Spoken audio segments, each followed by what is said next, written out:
I threw to a ton of great receivers. Josh Hoover's thrown to this guy, Jack Besh. Dan, he's an LSU transfer and has been great in this wide open Big 12, which TCU still has some designs on winning. Absolutely. They're still alive and well, and this guy's going to have a lot to say with it. Already has 6 touchdown catches on the year. You look at that, 647 yards already. He is their go-to guy in an explosive pass offense. Yeah, and they're in Big 12, which is wide open. And so when you think about the Big 12, TCU scheduled, they got Houston tonight, but then they have Utah, which is going to be a tough one. They got to find a way to win this one and then get hot in the Big 12. Sonny Dykes with our Paul Carcaterra. The days of the old Southwest Conference renews tonight. It's Houston and TCU. He knows all about that. What do you mean, old Southwest Conference? Yeah, not so old for everybody. Andre Ware, the former Heisman Trophy winner, and Anish Shroff. What's wild about the Big 12 this year, topsy-turvy, unpredictable. TCU, even with the one conference loss still in it. Yeah, very much in it, and only one team in the entire conference still undefeated. That's BYU. So they're kind of, you know, charting their own course, so to speak. But TCU, with that one loss, very much in the conference race, or 2 losses, still in the conference race, and their goals right in front of them. And what the Horned Frogs have, one of the best passing offenses in the country. Yeah, they do. And 4 receivers that can flat out get you. Richardson, who is just their Energizer bunny. McAllister, sure-handed over the middle. Besh having his best season, and then maybe the best of them all, Savion Williams, a pro and an early draft pick to the NFL when he decides to go. Yeah, Besh has gone for 130 plus in 4 of his last 5 games. Williams, a specimen, and McAllister, 2 straight 100-yard games. Kark, there's a lot of weapons for quarterback Josh Hoover. Oh, yeah. I spoke to Josh Hoover, TCU quarterback, this week, and he loves Sonny Dykes' pass-happy offense. Why wouldn't you? Weapons everywhere. But at the end of the day, these 4 wide receivers are unique, and he broke it down for me why. Savion Williams is defined, he said, by explosiveness, and the things he can do with his body just isn't right. It's crazy sometimes. J.P. Richardson, he said, is Mr. Reliable, always where you need him to be. Eric McAllister is sneaky, according to the quarterback, and so smooth. Things almost look effortless at times, and Jack Besh sees the game through his eyes and is so quarterback friendly with his ability to be on the exact same page as him. And Andre, this quartet is without question one of the very best in college football, and they have a quarterback who loves to feed them all the rock. Yeah, quarterback's dream, Clark, when you have that much talent at all 4 spots, doesn't allow for defenses to double cover 1 or 2 guys, because somebody's going to beat you in one-on-one coverage. It's strength on strength tonight. TCU's offense against Houston's defense. You're leaving me? For a TurboTax expert who charges... Willie Fritz, first-year head coach at Houston. Everywhere he's gone, Andre, he's won. He's just a winner. He's a guy that has won almost twice as many games as he's lost. So he knows how to build programs. Patience is what those fan bases obviously had to have. And the Houston fans have the same type of patience, because Coach Fritz will get it on the right tracks. There's no doubt in my mind. TCU won the toss, elected to defer. Houston to receive. And the Cougars will come out from their own 25-yard line. A lot of talk this week in Houston about what would happen at quarterback. We were told both Donovan Smith and Zion Chris would play, and it's Zion Chris who will make his first start as a Cougar. He's a transfer from Louisiana, started 7 games for the Ragin' Cajuns last year before a season-ending injury. He's not as big as Donovan Smith, but he can move, and he can run, and he's slippery. Yeah, he's known more for his ability to make plays with his legs. But watching him in warm-up, a talented player, you watch him on video, he can push the ball around and hit just about every area on the field. It's an offense that struggled, and they'll try the ground game with Stacy Sneed for a gain of about 5. Our player spotlight is brought to you by Cintas. When Houston has the ball, Joe Manjack is back in play after being out last week. Yeah, glad to have him back. He's their most talented receiver, a reliable receiver. And then Johnny Hodges on the other side. Going to have to try to stop this Houston running game, because they're going to bring it downhill tonight. First pass for Chris, and that's Mekhi Muse for a first down. This is a Houston team that has been below 100 yards passing in 2 straight games. Got a Cougar down. They can run the football as their center, Demetrius Hunter, is down. He gets everybody lined up. Started 1 game last year and played about 80 snaps on the season. First year starter, just a sophomore, but very, very important to this Houston offensive line. A Houston team that's been shut out in back-to-back weeks, and Willie Fritz said, hey, the defense has kept this team in a lot of games, but they've been getting worn down. They need more from the offense, and obviously you don't want to see your starting center go down, but a big reason Chris is getting the start tonight, they're looking for a quarterback to take this job and run with it. And run with it with some consistency. There have been ups and downs at the position, and too many downs and not enough ups, but doing wonders for Chris's confidence here early with that early completion. Hunter is still down. Left guard Peyton Dunn would be the backup center. Will step aside. Less than a minute into this one.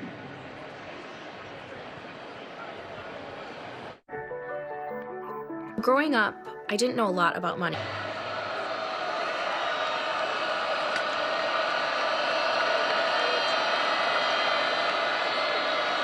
Houston reshuffles its offensive line. First down and 10. There's the blitz. Quick sidearm screen. That is Stephon Johnson. Bubbles to the outside. They want to get him the ball in space, and you see why. Let's check in with Paul.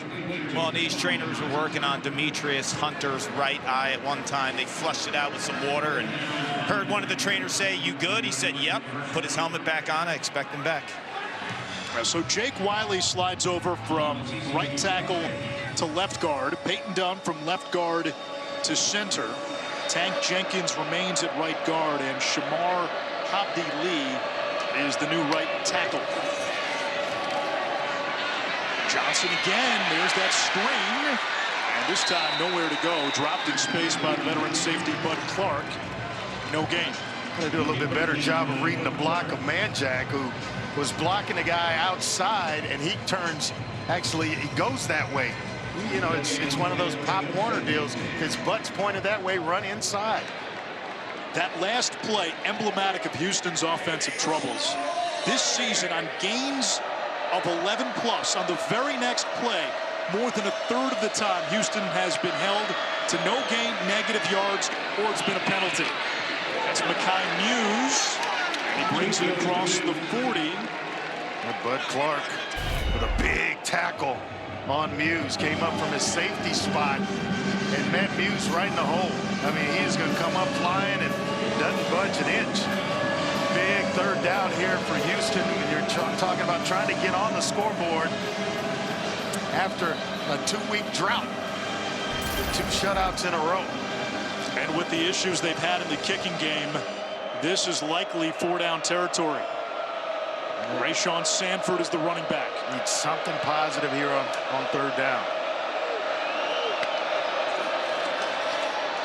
They keep it on the ground, which tells you they were probably thinking, go for it on 4th down. And they are coming racing up. Oliver on the stop, coming up from Jace Oliver from his safety spot, or the nickel spot. And you're right, 4-down territory for the Cougar offense. Who's trying to find someone in space to pick up this first down. Manjack at the top, their best option, usually on third downs. He's been their most consistent wideout, injured last week. Chris, incomplete. Intended target, Devin Williams covered well by Lamarion James. And Chris kind of shows his inexperience, just stares down this route. I mean, doesn't take his eyes anywhere else other than the receiver. Is staying right there. And I mean, it's just an easy play for the defensive back in that situation. Now we get to see this TCU offense 4th nationally in passing offense. They got a quarterback averaging more than 350 yards per game through the air. Their run game has been inconsistent at best, but maybe they unlocked a little something with freshman Jeremy Payne in the 4th quarter against Kansas last week. Middle screen. This is Richardson. Stiff arm. Feathers the sideline before Michael Batten pulls him out of bounds. It's a first down for TCU. And when they get that first down, They go right to tempo. and they score on more than half their drives. I tell you what, and Richardson's kind of the energizer bunny for this TCU offense. He is a guy that's extremely consistent, excellent hands, and knows what to do with it after the catch. 33 straight games with a catch for Richardson. Payne, the freshman, making his first career start tonight. He catches it out of the backfield.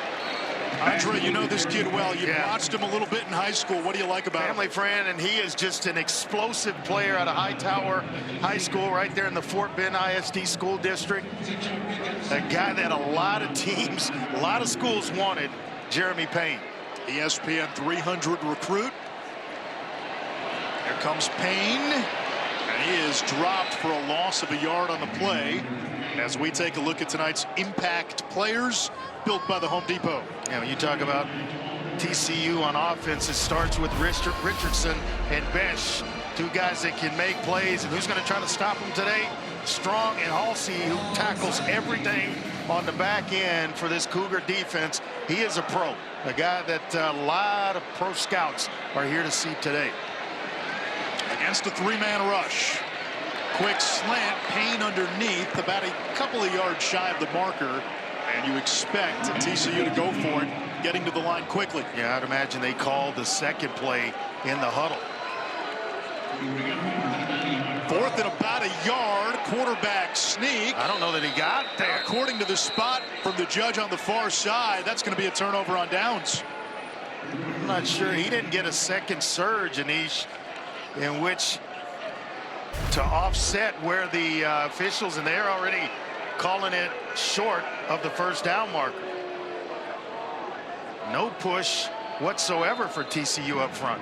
And it goes back to the issue with TCU. They have been so good in the pass game, but so one-dimensional on offense for most of the season. Unable to get the short yards with the quarterback run. Houston takes over with prime field position.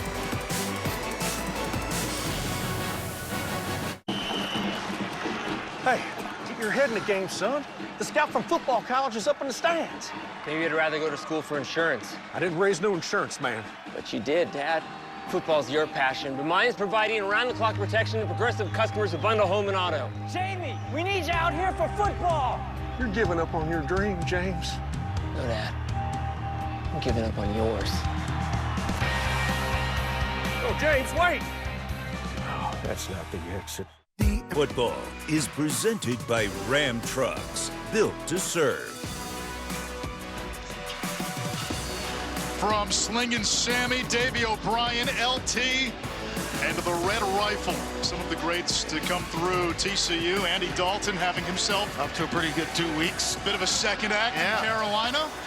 By the way, Fort Worth, known as Panther City, for the record. Demetrius Hunter back in there. To have him back and everybody else back intact along that offensive line for Houston. Second to drive for the Cougars. Ian Chris still in there. He and Donovan Smith alternated series last week. This is the tight end, Malik Carr, pushing into TCU territory. Nice block by Muse on the outside. He's kind of holding the point of attack and get some easy, confident throws early here for Chris, the quarterback for Houston. A couple of easy ones and then get him settled into this game. I'd imagine some quarterback runs are coming here in the near future. 4 for 5, 49 yards passing for Zion Chris. TCU brings the blitz. Chris has room to run.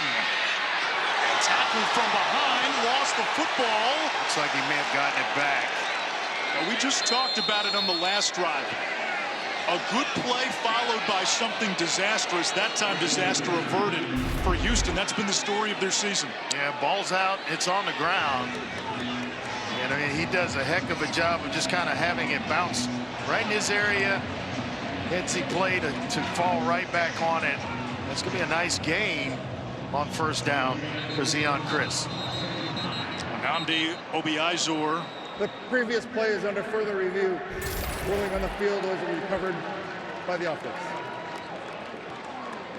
I don't know anything that's in that video that's going to dispute Chris getting the ball back. Forced fumble caused by Obiazor. Another look. Ball's out. Let's bring in our rules expert, Matt Austin. Matt, Anish, what could they be looking at here? Well, I agree with you 100%. I have not seen a view that you see him reach out and rake the ball in initially, and then you get several TCU players falling on the pile. You can't see the ball after that. They got to go with the ruling on the field, in my opinion. Yeah, and the ruling is that Chris got it back, and it's second down. So I don't know that there's anything that in there that could be that there's video evidence of an overturn. But as last week would have it, you never know. You never know. It's another hold your breath moment for Houston. And that's what Willie Fritz bemoaned to us this week.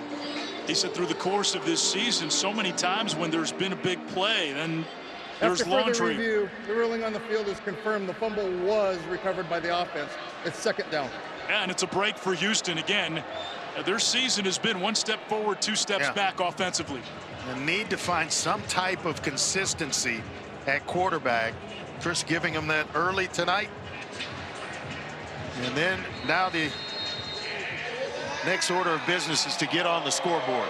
They bring in the power back, Jamarion Burnett. True freshman. Been injured the last couple of weeks and finally made his way back to the lineup. He gets the call, bulldozes forward, about a yard shy of the marker. Abe Kamara with the stop. Andy Avalos, TCU's defensive coordinator, told us Kamara had one of those weeks in practice which might be a precursor to a big game tonight.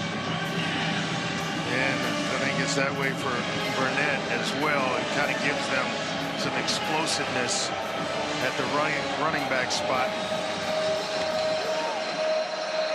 Snead comes into the game at running back here on 3rd and 1. Zone read, and Snead gets popped. Ball came out again. Abe Kamara punched it out. Wow. But Houston able to recover 2 near fumbles on the drive, and on cue, there's Kamara. That's 3 big-time hits from their secondary. Oliver had one. We saw Bud Clark, and then now Kamara with probably the most explosive of the 3. My goodness, has he come off the edge, and I mean in a nasty way, and just Stacy Snead got the wrong end of that deal. Ruling of targeting. Oh, they're going to look at targeting. That's just a good hit. And I was kind of surprised Burnett in a short yardage situation wasn't the back that was in. They chose to go with Snead there. But man, did Kamara come up with a big time hit. Now you're looking for crown of the helmet. The officials, that Monk got in the way. Exactly. I don't know if you see it there. A ball carrier is not a defenseless player. Ooh, that might be it. Yeah, that's close. Let's bring in Matt Austin. Matt, you see crown of the helmet with an indicator. Yes, I definitely do. The defender is attacking with force. He does lower his head, and it does look like he puts that crown right in the ear hole of the runner. So I would expect this to be called targeting from the booth. You see the thrust as well, Matt? Absolutely. In that tackle? Yes. I think his Kamara's night may be over, Anish. And this is where I think the rule is kind of unfair, because it was due to be a half, and he's going out in the first quarter. About I guess about a quarter of the way of 6:49, 6:50 left here in the third quarter. So he's going to, first quarter, he's going to miss the second, third, and fourth quarter. That's basically 3 quarters of football. Yeah, you there's see an the indicator launch. of targeting. There's the launch, and again, when it's a running back in that situation who is not defenseless, the only way it's targeting is crown of the helmet, forcible contact with an indicator, and you check off all 3 boxes. And so Kamara's night likely over. Wow.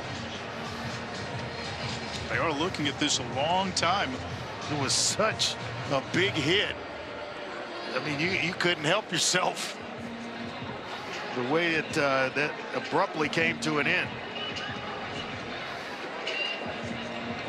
But I think this rule needs to clean itself up in terms of being time stamped, where everybody is out of the game the exact amount of time and not 3 quarters for one guy and 2 for the next.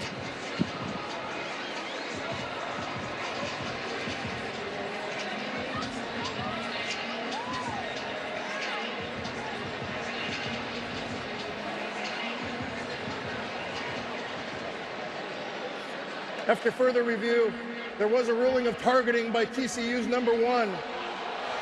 Number 1 is disqualified for the remainder of the game. Penalty enforced half the distance, automatic first down. That's the second part of it, with the targeting penalty coming from up above. You tack on the penalty yard, so instead of 4th down, a Houston team that has been shut out 2 weeks in a row now has a first down in the red zone. And I mean, this is exactly what this Houston offense, the type of start that they needed. A couple of confidence building throws for Chris. Now they're down inside the red zone with a threat to score, and they haven't been able to put up points the last 2 weeks. Penalties have been an issue all season long for TCU.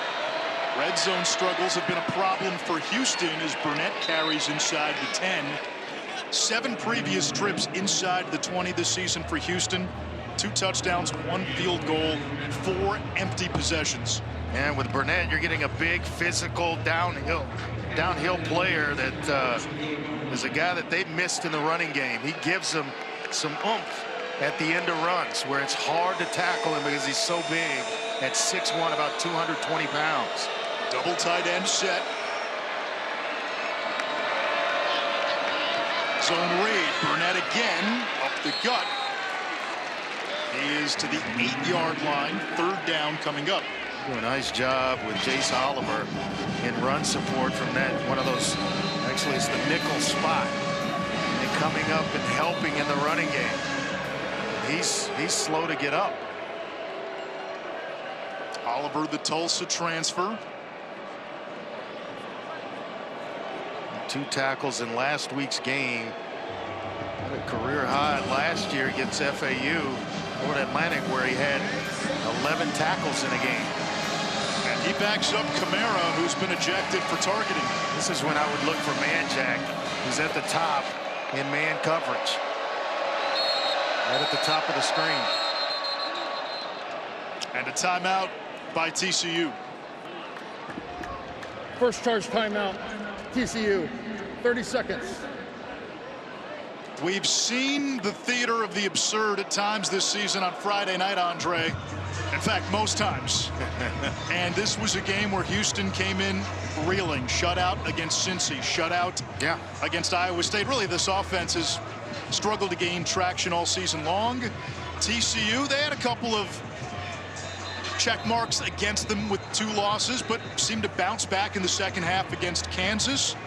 Well, this is what Houston's defense needs. They're getting some valuable rest right now, and it's usually about the 3rd quarter when the offense is 3 and out, a bunch of punts, and the defense finally breaks because they're just too exhausted to hold up for 60 minutes. So when you get breaks like this, they're going to play hard. They can play hard longer, and then you may get some points on the tail end of this drive.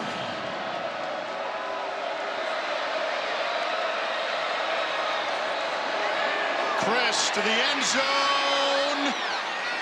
for a touchdown by Devin Williams. He gets behind James. And a little bit taller. Williams at 6'1", just going over the top of the 5'10". Lamarian James, who's reaching, perfectly thrown ball by Chris, and that's a touchdown. A knee is a body part, or a body, and he's clearly in bounds and holds on through the entirety of the catch. It's a heck of a start here for this Houston group that hadn't scored points in 2 consecutive weeks. They've gone 8 straight quarters without points. Extra point attempt by Jack Martin is good, and Houston has the lead, 7-0. This was a Cougars team outside of their game against Rice. Had not scored a first half touchdown in their other 4 games. They do tonight on the road against TCU.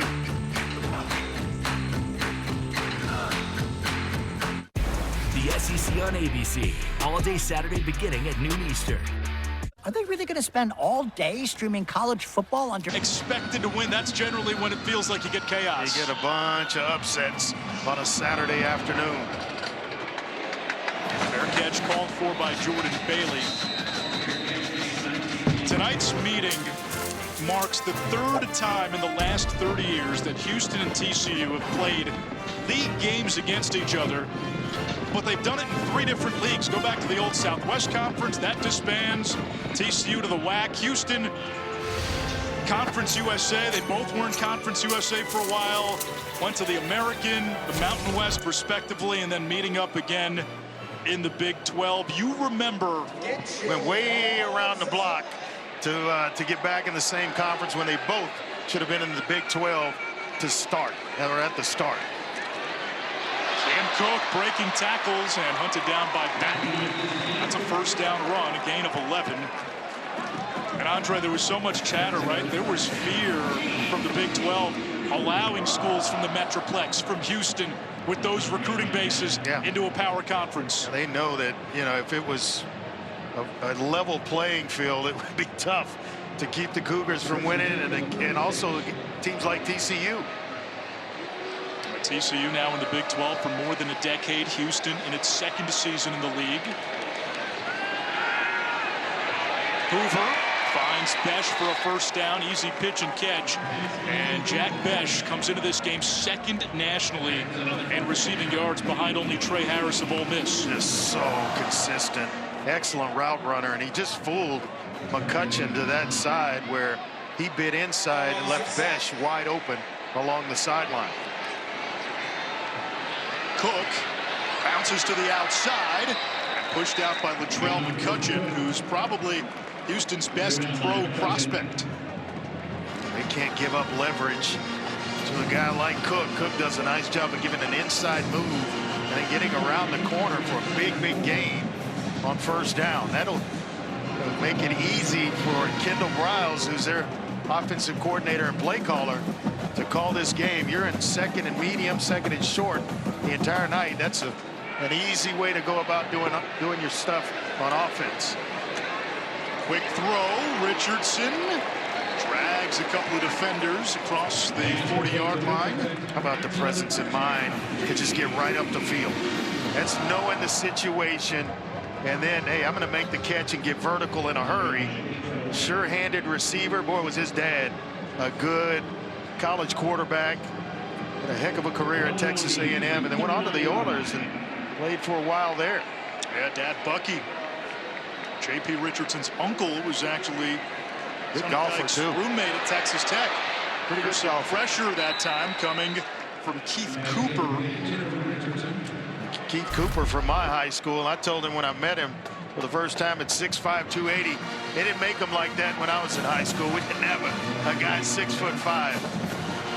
Well, he would have been all everything on the basketball team. Could just basically kind of do whatever he wanted. Imagine having that guy block for you in the wing tee. It's amazing. It would be amazing.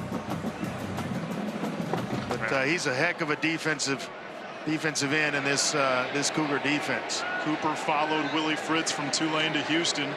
Little three-man twist. Intercepted by Halsey.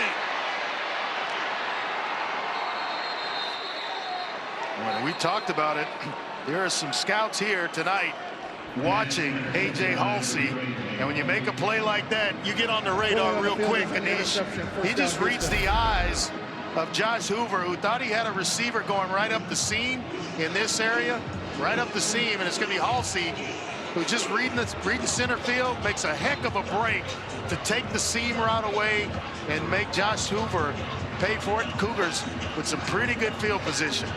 Turnovers have been a problem for TCU. The last 2 games, 8 turnovers, -6 turnover margin.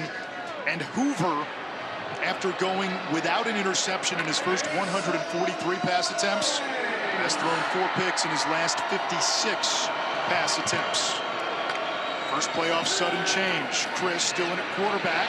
Hits his running back, Sneed. They call him the Sneed for speed for a reason. Kark? Well, we saw Abe Kamara. He was tossed for target, and he's in street clothes right now. His backup, Jace Oliver, was in the tent, and trainers are working on his right groin area. He was in a lot of pain. They forced him to do some straightaway running, some side-to-side techniques. He's in a lot of pain. He's not out there. Now Austin Jordan, he's their 3rd string nickel. He's got 1 tackle on the season, 14 in purple. Let's see if they pick on him. Transfer from Texas. Patient run by Sneed. Going to be a little shy, 3rd down. Johnny Hodges the tackle.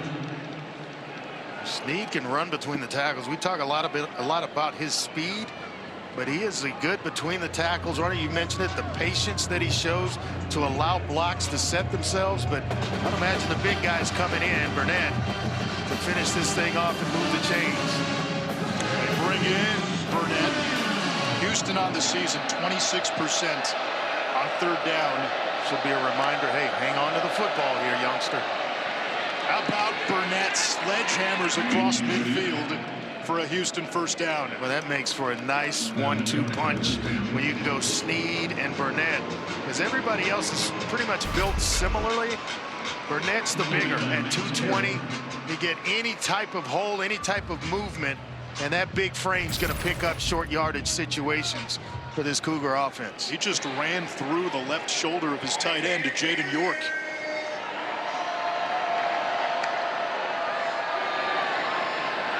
Quickly to the outside, Jonah Wilson with the catch. They want to get to him in one-on-one situations. Big target at 6'3", and a big-time recruit when he came to Houston last year. And it's just quick reads for Chris.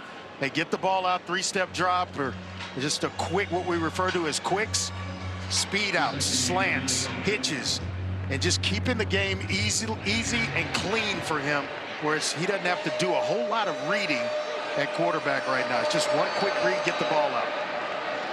Play action. Downfield, Manjack.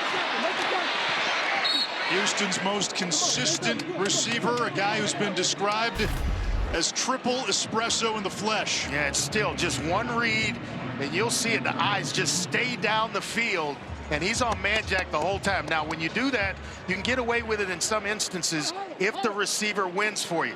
Manjack being an excellent route runner, he's going to get the separation needed to get himself open. Now Chris just has to deliver, and here early, he's been able to do that. It's an impressive drive, a couple of drives by Chris and this Cougar offense. And Houston does not have to call another play.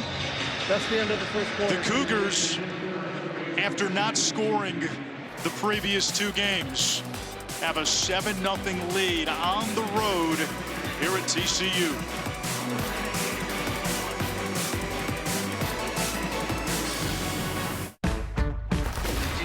Coach Zion Chris gets the start tonight. What are you pleased most with in regards to his performance? Well, he's done a good job, throwing the ball where it needed to go to, reading the coverage. He had a nice run there, and he had didn't have great ball security, but for the first time he started, I think he's doing a very good job. Thank you, Coach. Thank you.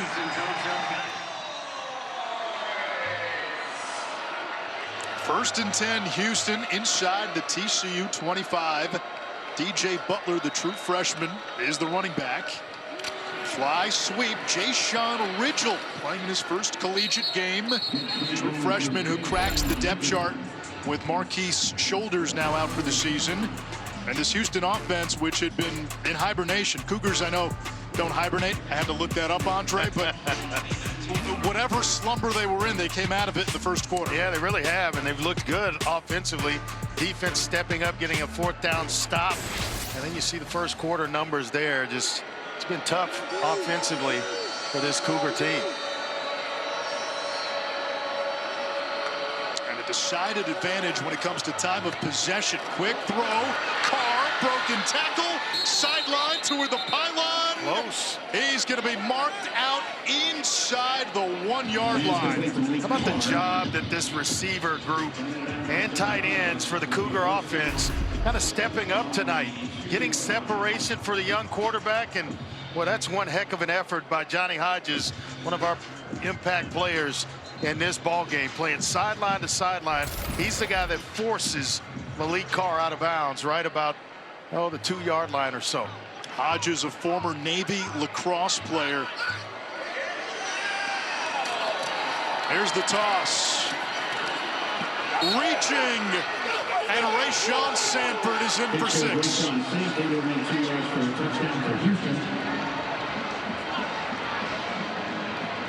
Well, they say when it rains, it pours, right? That's pouring points for this Cougar offense. They do a nice job, and the second effort is what gets Rayshawn Sanford the second into the end zone. Just this fighting through blocks, breaking tackles, and finally ending up in the end zone.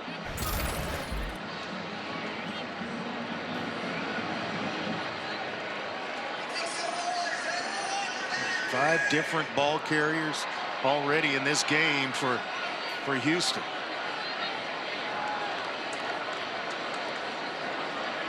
The extra point by Martin is good. Well, the interception by A.J. Halsey kind of sets everything up. Reading the eyes of the quarterback, gives him a turnover, and then what's the offense do? Hey, they hand it to Rayshawn Sanford, fighting his way in, giving the Cougars a 14-0 lead. Team, it's been a grind, but Houston had been horrendous in the red zone entering tonight.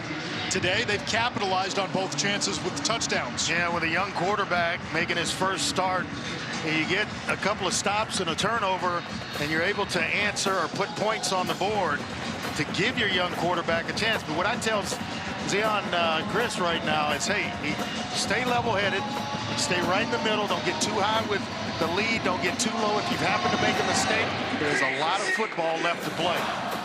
And a TCU team that can score quickly. Fair catch brings it out to the 25. What's on the weekend menu is brought to you by Dave and Buster's. Carson back in Georgia, coming to Auburn. They head home to face Auburn, 3:30 tomorrow on ABC. Beck and company almost pulled off that great comeback against Alabama before Ryan Williams and his heroics late. He and Jalen Milroe teaming up on that touchdown pass. It's a heck of a football game last week. Alabama was just going to walk away with it, and all of a sudden, Georgia's back in the game. I bet you a lot of people turned that off at halftime, 30-7. Bama's going to roll, and got a lot of people left the game thinking 30-7, it's over. Nice tackle there by Carlos Allen, right in the middle of that Cougar defense. Hard to move inside. Super quick nose tackle. Hoover can't get away, and he is sacked. That's Keith Cooper. There's two guys on this defense. Cooper on the D-line, Kentrell Webb on the back end, who played for Willie Fritz at Tulane, and they're co-coaches on the field. Yeah, Johnny Carter, he's the guy that comes off the edge and catches Hoover holding it a little bit too long, and so the Cougars do a nice job of disguising defensively. They're extra defensive back in the game coming off the end, and Cooper is the one who benefits. On 3rd and long, Hoover escaping away from Holmes, deep downfield. Besh slips, it's picked again. Halsey with his second interception of the half. Halsey's playing some football, isn't he? 6 foot, 215-pound safety that can play both free safety and strong safety. You put him in the box and defend against the run. And now with his second interception, just kind of playing center field right in here and reading the eyes of the quarterback. Does one heck of a job. Just finding where he is, relocating. And the Cougars with their second turnover of this game. You saw Besh, the intended receiver, turning around, seemed to lose his footing. He never recovered. And Halsey with another pick. And you start to look at time of possession, Andre. Houston's had the ball 12 minutes. TCU less than 5.5. You have an explosive offense like TCU. You want to keep them on the sideline as long as you can so that they get a little bit cold and not executing at a high level. Meanwhile, Chris continues to execute. Johnson with a catch near the sticks. Zion Chris now 11 of 12. And remember, when he transferred from Louisiana, he had starting experience for the Ragin' Cajuns.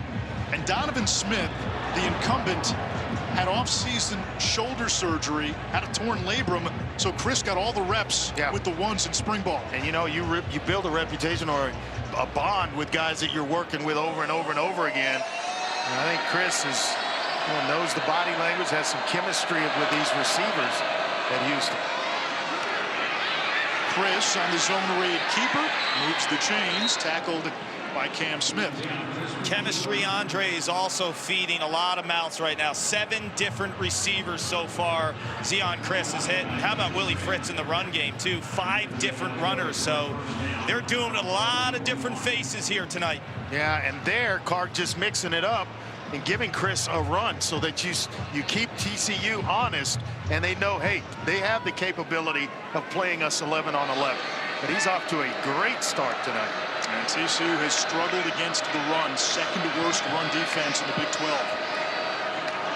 Chris again faked the end around to Muse and then goes backwards. Marcus Steele makes the play, talented redshirt freshman. And you're right. Just a big-bodied guy who is hard to move in the middle. Number 95 inside. But he kind of goes unblocked. Just caught a hold of the backside of Chris' pants and would not let go until the quarterback was on the ground.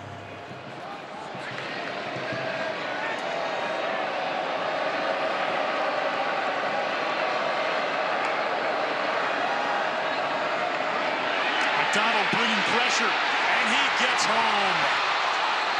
Well, they called him down, or I think they said he might have been down unless the ball is out again. And that's where he's getting in trouble. When they ask him to go through from 1 to 3, it gets tough for a youngster. And so he's staying glued to one receiver way too long, and then by then it's too late. Definitely, he was on the ground there a little bit early. Cooper McDonald, third stop. Washington, San Diego State, TCU. From just outside of Fort Worth, he's back home. 3rd and 18.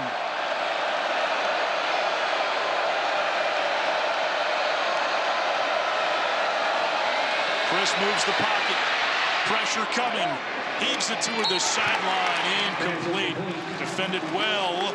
Wanted Stephon Johnson. Austin Jordan, who again, that number 3 nickelback in there with Oliver hurt and Kamara ejected for targeting with some nice defense. Do a nice job of keeping everything leveraged where Chris couldn't get outside. Tried to block the edge with York, the tight end, and made him pull up. And at that point, here comes the pressure from the backside. This is where TCU can get a spark. J.P. Richardson. Oh, yeah. Had a punt return touchdown last week against Kansas. Fair catch signal. And it's made inside the 30-yard line. 38-yard kick. 2-score lead for Houston. TCU ball with 9:32 to go in the first half. The new 12-team college football playoff begins December 20th on ESPN. That's how I get by. Will you? What did you do? I got a little design help. Tonight is on Fort Worth native Nana Osafo-Mensah, who played 4 seasons at Notre Dame, where he earned his degree in political science and a master's degree in business management. He's currently working on his 3rd degree at TCU in healthcare and business administration. Nana's impact on his home community has been massive. He volunteers at Cook Children's Medical Center, as well as the Community Crossroads Outreach Program. He serves meals and spends time with the homeless. He's also a role model with the local youth through the Readers Become Leaders program. And Nana told me seeing the same faces week in and week out gives him the time to develop real relationships where there's a deeper understanding between him and them, and his positivity can be a great source of strength for everyone. Excellent card. 2 degrees already for that young man from Notre Dame. Definition of a student athlete. Jordan Bailey is engulfed for a loss. And Nana's dad, a doctor locally in town, and he's a Fort Worth native, so giving back to this community means a lot for him now that he's back home. And Big Dunbar making a nice play out on the edges, kind of keeping things intact for this Cougar defense. Last couple of drives, TCU's been behind the chains. Well, Johnny Carter showing blitz, and he's on Besh on the outside, but nobody rotating over, so I got to believe it's a fake from the bottom part of your screen.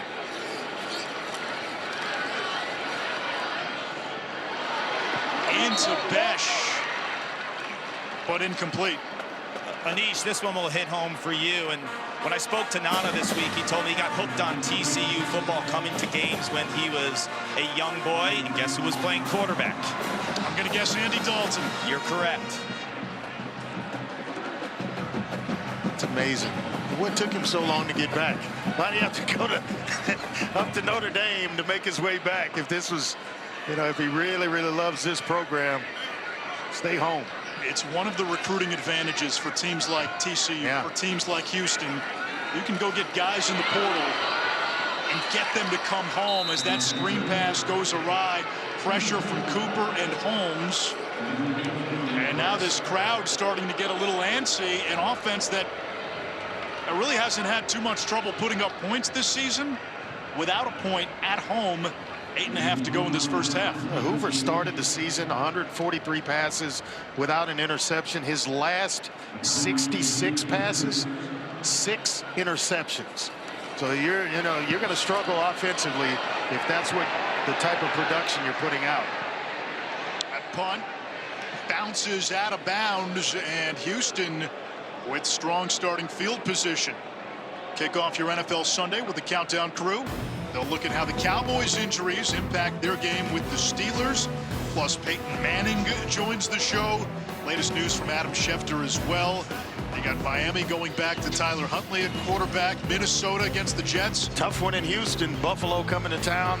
Banged up on Buffalo. the Texans. That's a banged up Buffalo team. But they're still wounded dog. Still a tough one. Where does Devontae Adams end up? That's a great question. We put out a picture today on social media of Edgar Allan Poe. Is that a reference to Baltimore, maybe? A Raven.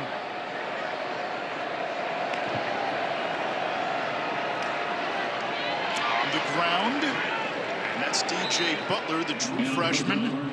Came into the game with just 1 career attempt, a gain of 6. And Houston can run the ball. We said it earlier. They have not been able to stay with the run because they've been getting behind in these games. Now you can play from ahead. You can play the clock. You got a bunch of true freshmen. Burnett was in the game. And now here comes Butler, who's just young. It's been an everybody eats approach. Chris keeps it, breaks a tackle, turns the corner. Turbos out of bounds near the 25. Johnny Hodges, the former Navy lacrosse player, finally got him. A pretty good block out on the edge. And I thought the ball was in the stomach of Butler, and then all of a sudden Chris is out and around the corner. He picks up a couple of nice blocks on the edges. It's a nice job by this Cougar offense. And TCU taking its time to sub in and out, because the Cougars sub, they get an opportunity to sub, but they're taking their precious time to do it, maybe get a little rest.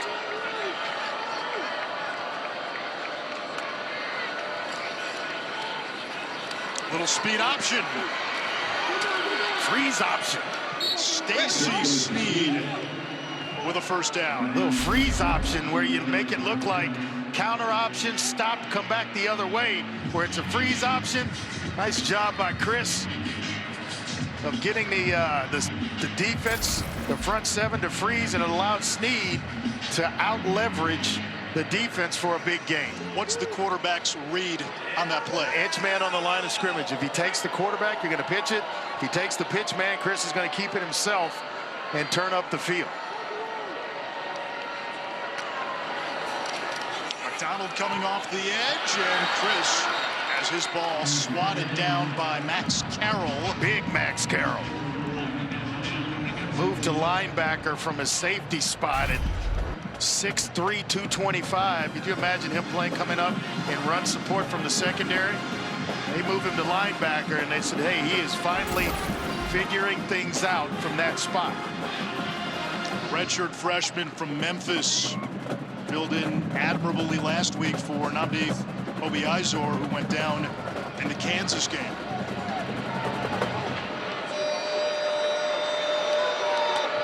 Ridgel in motion.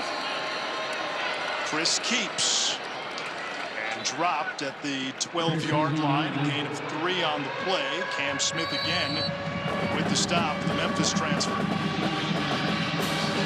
big third down here. This Cougar offense, they're trying to score the big ones tonight, not just going to put points on the board, but you want the big ones. The ones that go across the painted grass. TCU looking for a stop and a field goal attempt. The tight end York motions to the right.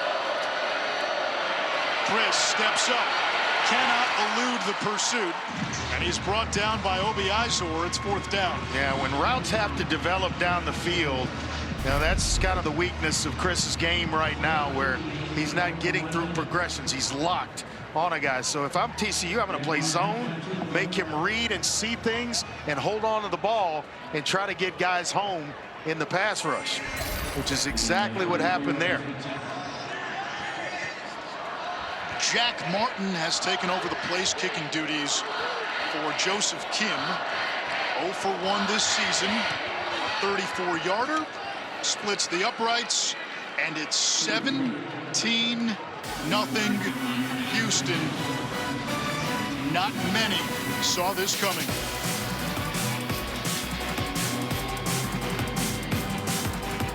DMB is the place to be. Houston had not scored the previous 2 weeks. Go figure. Amazing. Tonight, they've cleaned it up. No turnovers, no penalties. Zion Chris has sparked the passing offense, and they're up 17-0. Meanwhile, TCU -2 in turnover margin in this game alone, which the Cougars have taken full advantage of. How do you get on track? Hey, a couple of passes to one of those 4 receivers that they have, then get into some tempo type stuff offensively, start to move the ball a little bit and get themselves back in this game. They are more than capable of doing that. Here comes Bailey from the 5. He had a kick return called back against SMU. Went 93 yards for a touchdown. It got Sonny Dykes ejected in that game. Saturday on ABC, it's an SEC triple-header. Missouri and A&M. That's the only ranked versus ranked matchup of the weekend. Georgia. Missouri's a dog in that game. Yeah, they are. Georgia looks to bounce back against Auburn. Tennessee at Arkansas. There's a receiver on Missouri that popped on tape, didn't he? Yeah, he did. Big-time player. Look at time of possession. You talk about shortening the game, getting a tempo rhythm offense out of sync. That's how you do it right there. Eat up a bunch of time, pick up first downs. Hoover, quick throw, nearly interception number 3. Wanted Savion Williams and a Johnny Carter. McLaurin almost came up with a pick. And he just reading the eyes of Hoover. So he is telegraphing a lot of throws because this Cougar secondary just breaking on a lot of stuff. There were 2 in the area there, Carter as well as McLaurin. And Carter may have been screened by his own guy. Cook chainsaws across the 40-yard line. Gentlemen, I've been watching Josh Hoover on the sideline and talking to people around the program. The unquestioned leader this offseason. He hasn't been rattled. He's got the 2 picks tonight. But concern as of late, his first 143 passes of the season, no interceptions. His last 65 passes, now 66. He's got 6 INTs. Richardson zigzagging along the sideline. Another chunk play after the long run by Cam Cook, a gain of 25. Yeah, and all we talk about, in terms of all of that stuff, they can score in a hurry and they can get yards in chunks. Richardson there, he's kind of the motor that makes this thing go. They feed off his energy. And you want to make sure you're getting the ball in the hands of a guy like that on that last play. Now their tempo is activated, and it's Cook again getting the call. So we saw the freshman Jeremy Payne get the start. Seems to have sparked Cam Cook a little bit. 5 rushes, 39 yards in this first half. You have Williams, who hasn't touched it yet. McAllister can come alive. You see Besh and Richardson waiting on the other 2 to get in the action for this TCU offense. Cook again. Snakes to the outside, upended, and gets out close to the 20. A.J. Halsey has been the middle of it all for Houston. Well, nice blocks on the outside. Deary and Harris, the left guard and left tackle, respectively. And then Savion Williams doing some unselfish stuff out on the edges to help his running back. They continue to feed Cook. And he's driven back by Kendre Gant. Sun Belt pick last year for Louisiana. 2nd down. Remember, TCU gets the ball to begin the second half. Well, the neck braces are coming back, aren't they? Gant sporting one. I think Hodges wears one for TCU. Love it. Should be a prerequisite for any linebacker. Well, I definitely think so. Chris Spielman wore one. Brian Cox. Hoover toward the end zone. Savion Williams with the touchdown. You cannot expect the referee to bail you out if you're McCutcheon to that side. Williams is a playmaker. No matter what is going on, you've got to play through the whistle. It looked like McCutcheon just stopped playing because he thought he was going to get a call in the end zone. Yeah, there's pushing and bumping, but you got to play through the whistle. Savion Williams, 6'5", 225. You know my saying, right? It's not speeding unless you get pulled over. There's no hand checking or pushing off unless it's called. Last time I looked, no flag on the field. No flag on the field. And Kyle Lemmerman, freshman with the strong leg, on for the PAT. TCU on the board. Team that had scored at least 20 in the first half in 4 straight games.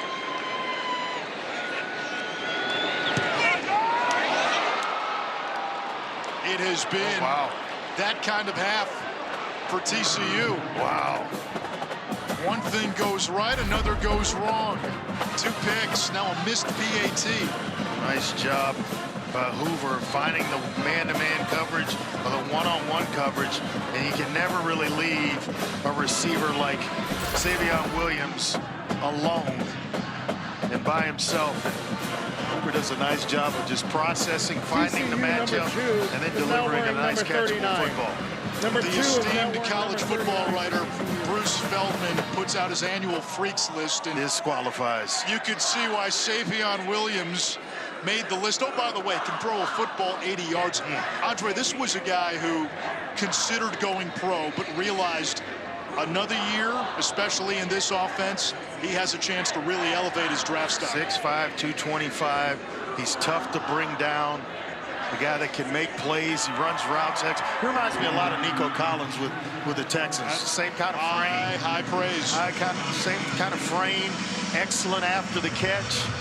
And is really, really good in the red zone.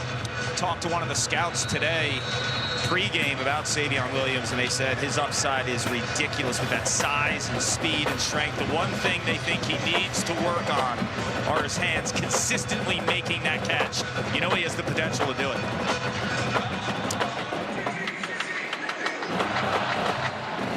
Mackay Muse will let it sail over his head. Well, that missed extra point. It's kind of like just giving up 2 field goals. Makes it, tough to kind of get yourself back in this. And what are you going to do if you're Houston? Giving up a score? Can you answer and not allow this TCU crowd to get itself involved in the stadium, because they're literally sitting on the edges of their seats, ready to get involved in this game.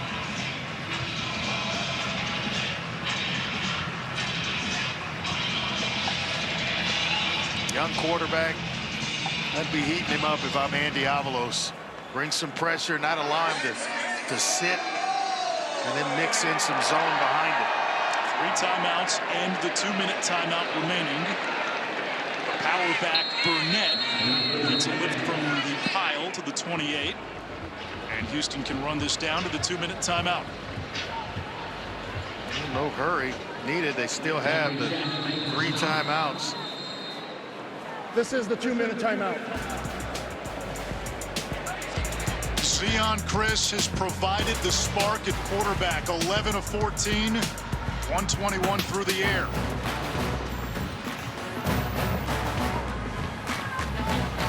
You've been accused of plagiarizing your... Coming up at the half, how will Alabama react to one of the most emotional wins in program history? We got a sneak peek. We got 6 unranked undefeated teams as we hit the first Saturday in October. Who's the best? And who's the best player through 1 month? Dan's mulling it over with his September Heisman. Anish, see you at the half. Has that award been named for Geno Smith yet, the September Heisman? Here is Zion Chris. Big hole. Open sesame. Zion Chris. Wow. The 72-yard house call.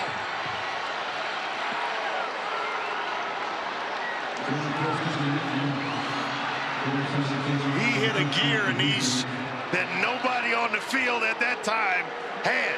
My goodness, is that explosive. Young sophomore with a patient run. Just kind of sets everything up, little quarterback draw, and in the middle of the field with 2 safeties parted, and nobody can run down Zion Chris. What an answer to the drive that TCU had. TCU gets on the board, misses the PAT.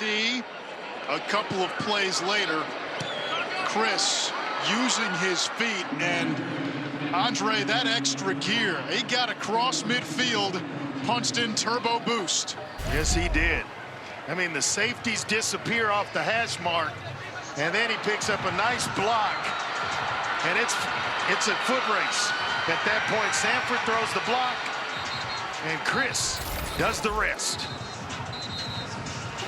And now, if you're TCU, you got to go back and answer. Let's go right back out, no harm, no foul. We've got a job to do as an offense. Let's go find some production and get ourselves into the end zone.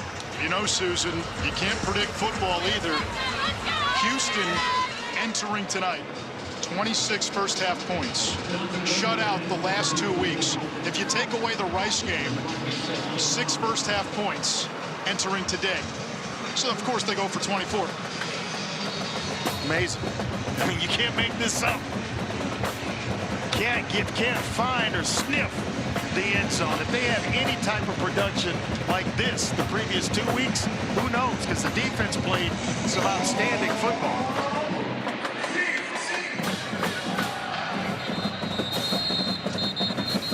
Monday Night Football, Week 5 matchup. As Patrick Mahomes and the undefeated Chiefs hosting the Saints at Arrowhead. It's Monday at 8 Eastern on ESPN. Rashee Rice, former SMU star down the road, out for the season for Kansas City. There's chatter that they might be in the wide receiver market. And Xavier Worthy's got to step up as well. He had a great start to the season, being quiet the last couple of weeks. Yeah, Patrick Mahomes' numbers a little pedestrian early on, but they're 4-0. Well, TCU now with 2 timeouts and the way their offense goes, this is a big drive as Cook gets the call, doesn't get very far. Holmes the tackle for a loss. I was going to say, Andre, if you're TCU, you got to be thinking, score here, get the ball to begin the third, score, and you're right back in the game. You're right back in it, but they've got to get themselves going here on the offensive side, and you're looking for just a drive starter, and haven't had it quite yet. Been behind the chains a few too many times. Underneath, here's Besh. Bulldozes a defender, but couldn't get out of bounds. That'll keep the clock running. He just ran right over Jeremiah Wilson. That's a big dude coming at you at 6'2", 215. You got to get your pad level down. Jeremiah versus the horned frog, not bullfrog. On third down, incomplete miscommunication. Now you got to punt it in the away. Direction of Besh, and well, you got Mekhi Muse, who's a dangerous punt returner now for Houston. And timing. When you have a bad snap like Hoover just received from Brockenmeyer, now the timing is thrown off. He's trying to find right on a quick little inside hitch route. It throws the timing off. Houston's off the field. And now, with 3 timeouts in about 57 seconds, you're thinking go get a field goal yourself here. Ethan Craw punts it away. Muse signals with a fair catch, makes it inside the 25. Fair catch made. He did have a punt return touchdown earlier this year against Rice. Zion Chris has been the spark this team has needed. Yeah, they did it by building his confidence with some quick throws, those swing routes to Snead, quick little hitches or speed outs to the outside receiver. A nice comeback route on the outside to Manjack, and it's just built his confidence. And then the big 71-yard scamper right up the middle of the field, playing with a lot of confidence right now, Adish. Given the turnover issues Houston has had this season, do you play it conservative here? Oh, I'm going to get a field goal right here, big guy. Time on the clock. Another saying I have is you can't score enough points in the first half of a football game. Burnett, the first down call, no gain. There's no such thing as too many points in the first half. Well, you played in an era where you had to get them in the first 3 quarters because you were sitting in the fourth quarter.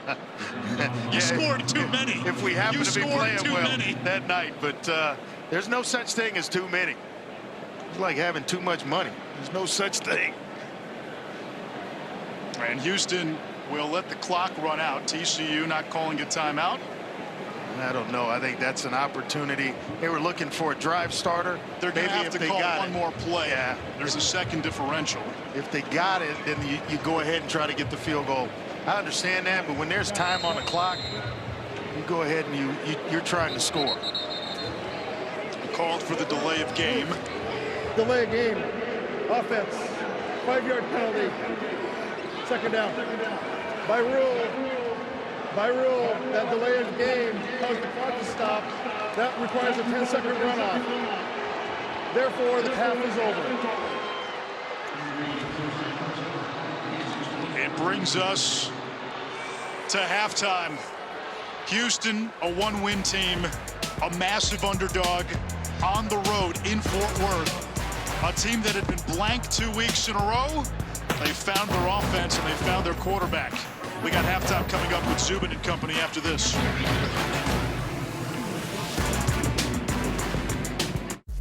Our vision changed everything. Superconductivity research at the University of Houston helped shape the modern world. But we didn't stop there. Today, UH Research. Sky Rizzi. You know, Houston had a mini quarterback controversy coming into this game tonight. I think it's over. Chris is your guy. That's just before the half. 72 yards to the house. Cougars, 24-6, stunning the Horned Frogs. With that, we welcome you inside the Halftime Report. Dan Mullen, Joey Galloway, Zubin Mehenti. Incredible for a team that had been averaging just over 5 points per game. I told you guys Willie Fritz was going to turn it around. You did say that. I told you. I told you he's going to turn it around. You didn't say this week. Not it. Yeah, it doesn't matter when. Open-ended. As long as it gets turned around. Turnaround is a great way to put what happened last Saturday night. Georgia thought they almost had it turned around against Alabama. We saw the finish. Joey, Bama's got Vandy, Georgia's got Auburn. They can most bounce back a little bit. Yeah, this is an amazing game. Alabama jumps out to 28-0 lead, and Georgia just stays in there because they're such a good football team. They weren't just going to go away. They come back. They take a lead late.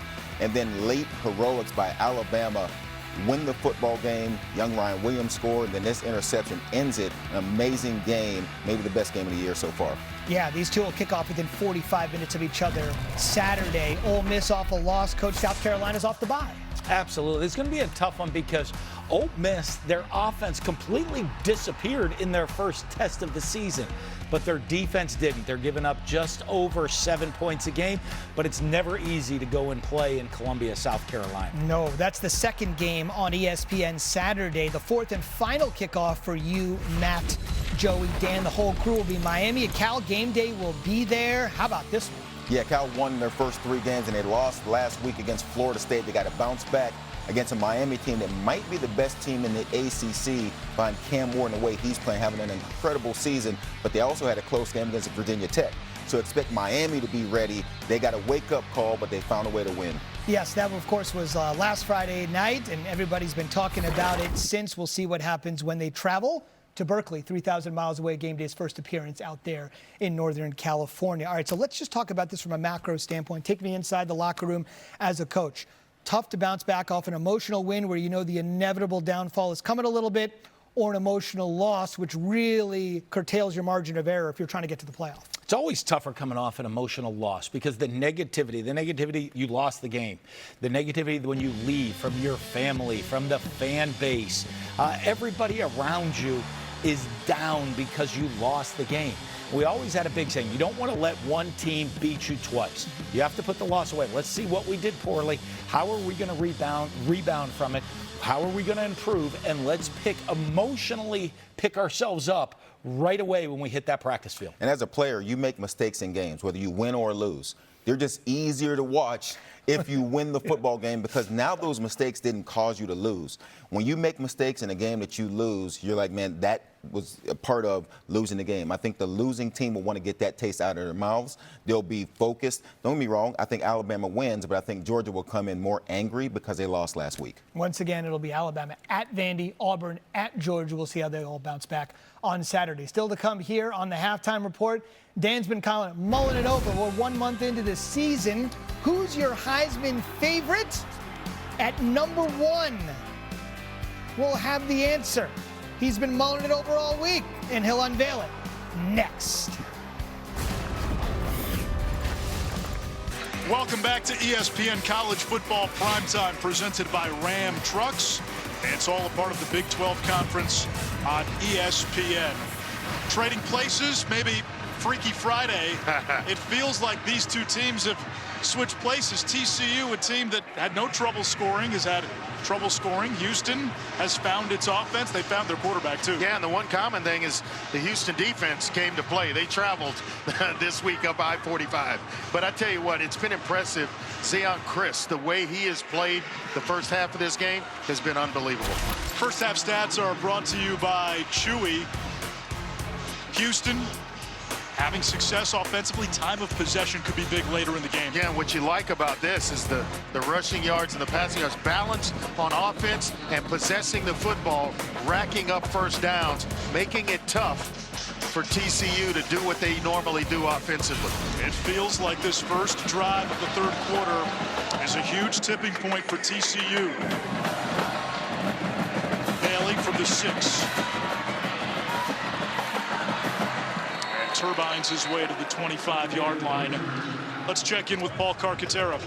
Self-destruction, Anish. That's what Sonny Dykes, just how he described this first half in terms of the turnovers, the lack of protection for Josh Hoover. He feels like they have opportunities in the pass game. It's just a matter of getting Hoover into a groove. There's been open receivers, and we highlighted off the top, they have a quartet of receivers that are good as any in the nation. It's a matter of them being on the same page. Defensively, he told me it's been a struggle to stop the quarterback run game. Zion Chris, 91 yards on the ground in the first half. Yeah, including 71 on a touchdown late in that first half. Low snap. Here's the blitz. Richardson's been the go-to target tonight, and he makes the catch near the sticks. And it looks like he's got enough for a first down. J.P. Richardson with his 5th catch. Well, he plays with the same type of energy that his dad played with. He was a quarterback at Texas A&M. Good reliable player. First down normally gets TCU going. Richardson, broken tackle, out of bounds. Nice pickup there. Michael Batten pushed him out. You see now, instead of holding the football with Josh Hoover, just get it to some playmakers. Get it to a guy like J.P. Richardson. Get it to Williams in the end zone for their only touchdown. The guys that can spark this offense, give it a spark.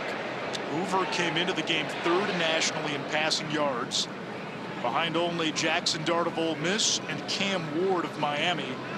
Only had 88 passing yards in that first half. He finds Besh, second in the nation in receiving yards. And Andre, when you turn on the film, that's what you see. The first guy never seems to bring Jack Besh down, and we get a flag at the end of the play. And he knows how to get himself open as well, because he works back to his quarterback. And if he just kind of stays planted where the route finishes itself. Personal foul, face mask, offense number 18, 15-yard penalty, repeat second down. Rarely see it, but when you're trying to stiff arm a guy, you may get the face mask of a defender, and that's exactly what happened here. Hung on to the face mask. Jeremiah Wilson in coverage, and he just gets a handful of his face mask. Besh earlier in the week added to the Bolitnikoff watch list. A young man who had some injuries the last couple of years, but as a freshman at LSU, he had the most receptions on a team that had two future first-rounders in Malik Neighbors and Brian Thomas. He's had 100 yards receiving in 4 of the 5 games that TCU's played this year. So he can get himself going at any minute. Including a 200-yard game against UCF. Low snap again. Hoover slings one. That's complete. Blake Noel, the fifth-year senior, 4th catch of the year. And Houston elects to kind of play a little bit of zone, and it allows him to just find a hole, and Hoover's starting to heat up. Yeah, that's dangerous with these receivers. Hoover wants Savion Williams.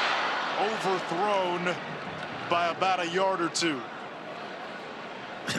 He can track anything with the speed that he has. Just want to lob it up a little bit more and let him go get it. But he had pressure, and once Williams saw the pressure on Hoover, he just converted this to a vertical, and Hoover almost got it to him. You saw Williams hustling to try to get there. Dominique Johnson, grad transfer from Arkansas, where he played for Kendall Briles, gets the call. He's their big bruiser and brings it into Houston territory.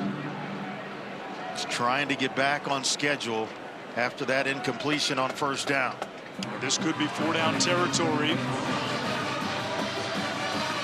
Well, I think it is. When you're down 24-6 and you cross midfield, that so-called book everyone talks about is telling you to go for it.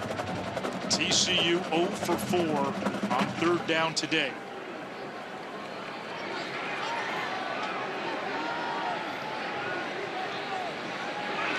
Here comes the blitz. Batten throws Hoover to the ground, back at the 40. Dominique Johnson, the running back, tried to pick up Batten, who blew right past him. Yeah, Batten is the team's leader in tackles. He's one of the leaders on this defense. He's just going to find his way to Josh Hoover on a delayed blitz. Goes right through the running back and into the lap of Josh Hoover. It's going to force a TCU punt. But they missed him last week, had to leave the game with cramps for a little while. Made his way back into it and certainly playing tonight and having some success. Makai Muse signals for the fair catch. Wisely lets it bounce into and out of the end zone. This season, Allstate celebrates every field goal and extra point with a donation to the participating university's General Scholarship Fund. Thank you, Allstate. So, what felt like a big drive for TCU. Can they get some momentum coming out of halftime? Yeah, the face mask penalty against Besh, then the sack by Batten. Houston gets the ball back, and Houston's had the ball for the majority of this game. How does this TCU defense now try to find an answer? I'm Houston. I'm trying to run the football, and you've got to stop it, stop the run, and that includes quarterback runs by Zion Chris. Little RPO. Chris changing direction. And picks up about 2. He's got some shiftiness to him. Kark? Yeah, I spoke to Willie Fritz moments ago, and he loved the balance offensively. Over 120 yards on the ground and through the air. Zion Chris feeling really comfortable in his start tonight, and he's kept this TCU defense honest. Defensively with the 2 picks, he says they're playing the deep ball really well. Great anticipation by his defensive backs, and not letting these speedy receivers get over the top has been critical, he said. Houston's defense has answered the call against one of the best passing offenses in the country. Butler thrown for a loss, 3rd down. And Andre coming into the game. Houston told us the plan was to play Zion Chris and Donovan Smith, but they cautioned. But if Zion Chris got off to a fast start, they were going to stick with him, and they have. Yeah, or if he didn't and Donovan Smith came into the game, he got a hot hand, they would stay with him. But it's been Chris who has done one heck of a job in leading this offense. Got to be careful here where they are in terms of field position. Screen pass. Man jack. He's going to be well short, so TCU's defense gets a much-needed stop. Yeah, and I'll get it back for their offense. I love the play call there because it's not allowing him to hold the ball too long and then get hit and the ball comes out, or you're trying to read down the field and he throws into coverage. Get it out of his hands quickly. The way your defense is playing, punt and play defense. TCU has had 15 punt return touchdowns since 2012. Big 12 Special Teams Player of the Week back to receive this punt. Richardson had one last week against Kansas, but a fair catch call at the 35-yard line. Hoover and this quartet of wide receivers back at it for the Horned Frogs.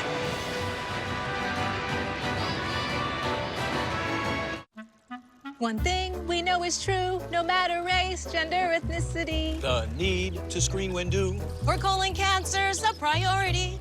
Indeed.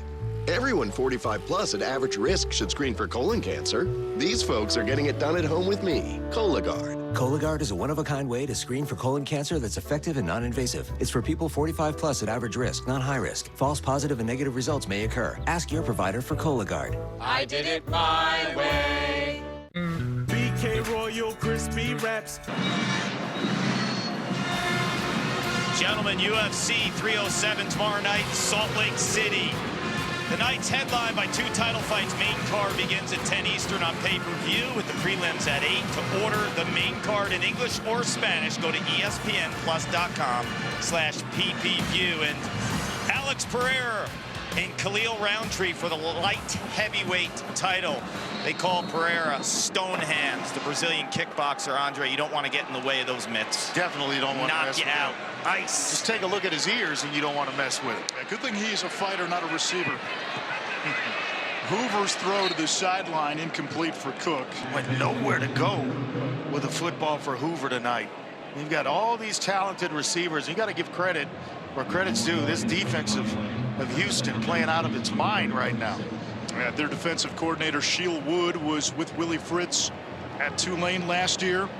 Also spent time as a D coordinator at Troy and Army.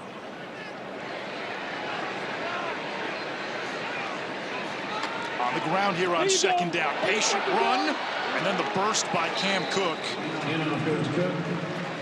McLaurin coming from the backside just hesitates long enough to where Cam Cook gets into the hole, and now you can't track him down. You're chasing from behind, as opposed to if you hit that thing at 100 miles an hour, you might get Cam Cook before he gets started. It's a heck of a run by Cook, though. Reinforcements up front for Houston. Stillman exits along with Mack. Strong and Allen back in.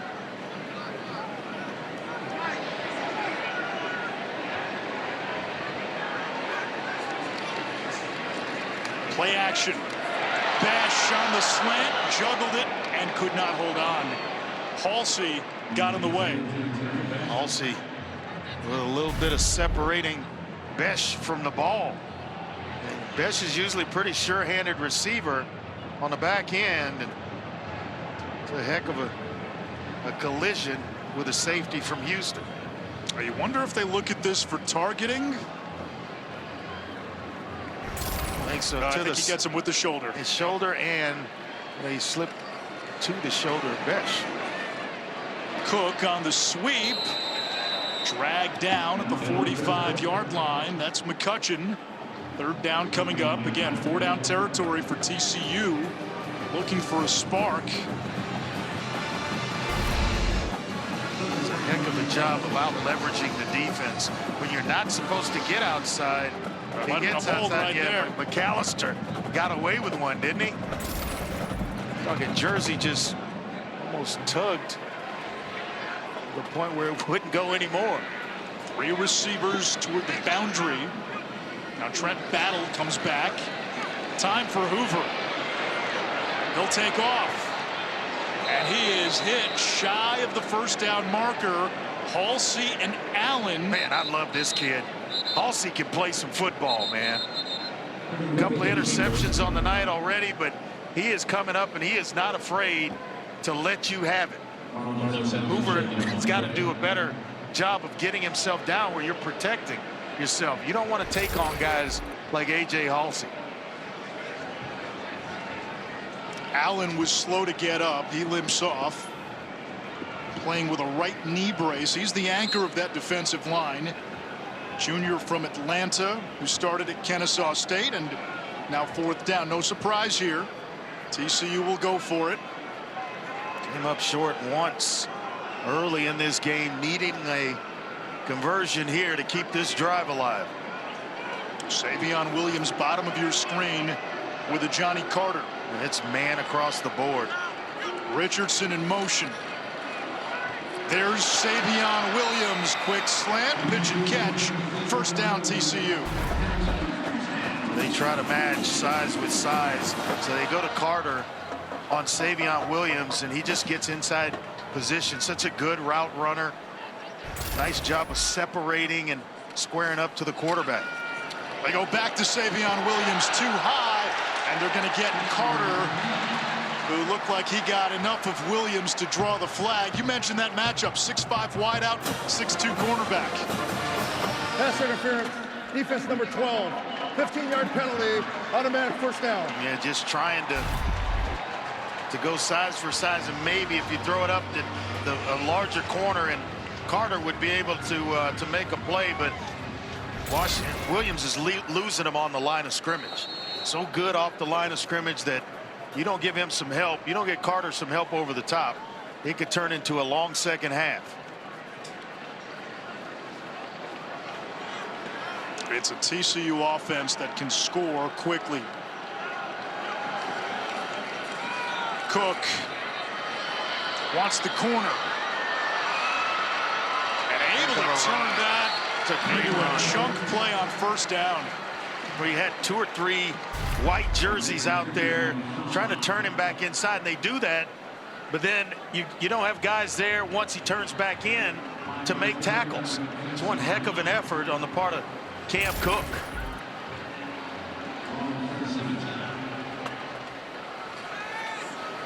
Richardson tripped up by Carter and then finished off. And he's got it up for a 1st down at the 12. You're Richardson, you got that ball hanging out. This is, you have a defender come behind you and tip it out and put that baby away. 6 catches for J.P. Richardson, 1 off a career high. He is some player. We told you they had 4, and Richardson's been the guy tonight. Waiting on McAllister to get into this thing tonight. Zykeas Strong able to join the fray for Houston, and when the offense subs, the defense can take its time to sub, and now TCU has got to burn a timeout because of the play clock. TCU subbed late, which allows Houston to then sub, and the play clock running down. There is no hurry to get on and off the field if you're the defense. You want the play clock to run itself down and force TCU, like they just did, to take the timeout. Hey, Matt, what did you see there? Well, they subbed you guys late. They subbed too late. They did sub late, but the rule says you have to react promptly, which means the defense got to hustle off the field. They can't just lollygag and take their time going off. Now, the problem is the offense always calls the timeout. Yeah, Matt, I'm going to give TCU, if I'm Houston, exactly what they're giving me. When we subbed off and on, TCU took their just time to get on the field. So I'm going to give them exactly what they're giving to me. All right. Well, you want to do this out of break, Toms?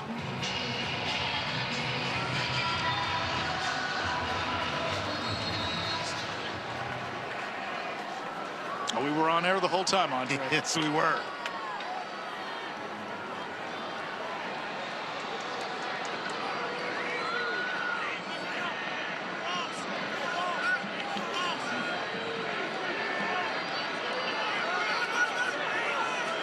Hoover out of an empty set here on first down.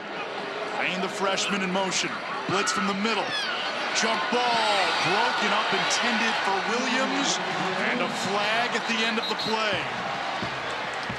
But Travion McCutcheon in coverage. That's what happens when you have a weapon and a guy the size of Williams when you get down inside the red zone. A matchup nightmare for a lot of corners and a lot of defensive backs.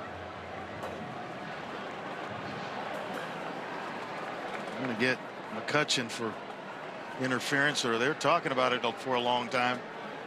Pass interference, defense number 2. Foul occurred in the end zone. Ball will be placed on the 2-yard line. Automatic first down. They got Halsey on the inside. Not sure that was Halsey. They may have meant McCutcheon. Halsey's just a spectator.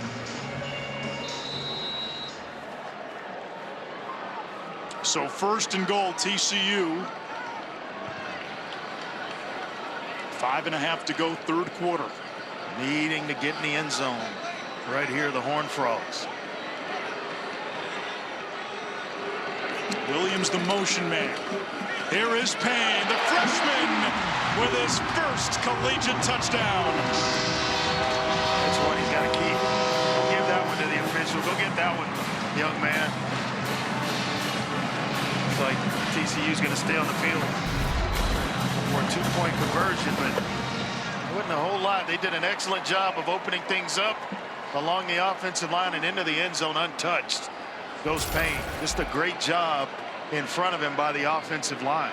TCU had missed an extra point earlier. They'll go for 2 to make it a 10-point game. First 2-point conversion attempt of the season. Play clock is down to 4. Now they reset it to 25. There's the snap. Cook is tackled short of the line.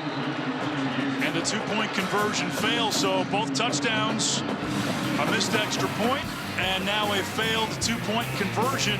It's 24-12 with 5.5 left in the third. Being the best. Head coach, everywhere he's gone, he's won.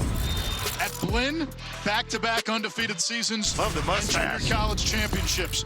Led D2 Central Missouri to the playoffs for the first time. Led Sam Houston State to back-to-back FCS championship game appearance. 17 wins in 2 seasons at Georgia Southern. Resurrected Tulane. Remember the Cotton Bowl win against Caleb Williams and USC. And now at Houston, 1-4 to start off his Houston tenure. Usually, end of year 2, year 3, he gets it going. It's just a matter of time with this guy. You have to be patient. Give the man some time. He'll produce a winner. Let's go to the studio and check in with Zubin. Anish, thank you. Dylan Gabriel, look at this throw as Oregon's hosting Michigan State. Trayshawn Holden is going to come down with it. Scary moment earlier in the game when Gabriel was hit hard, but what a grab. Anish, you know we saw a couple great grabs last Saturday. How about that one on a Friday? And then Gabriel will take it in on his own. They're up early at Autzen as we send it back to you. Dylan Gabriel lighting it up for Oregon. Screen pass. Stacy Sneed brought down by Johnny Hodges. They caught it so far behind the line of scrimmage that by the time he turned up, he'd barely gotten back to the original line of scrimmage. You can't be overly conservative with Zion Chris. You're going to have to, take some chances, or TCU's just going to sit on things, make tackles, and force you to punt. But you can't go into shutdown mode now. You got to stay aggressive offensively. Too much time. Pressure off the edge. Chris hit and submerged under a tsunami of purple. Zachary Chapman, Travis Jackson among the Horned Frogs who got in there. There are about 5 different purple jerseys on Zion Chris, and he's slow to get up. Last year at Louisiana, he started 7 games before a season-ending foot injury.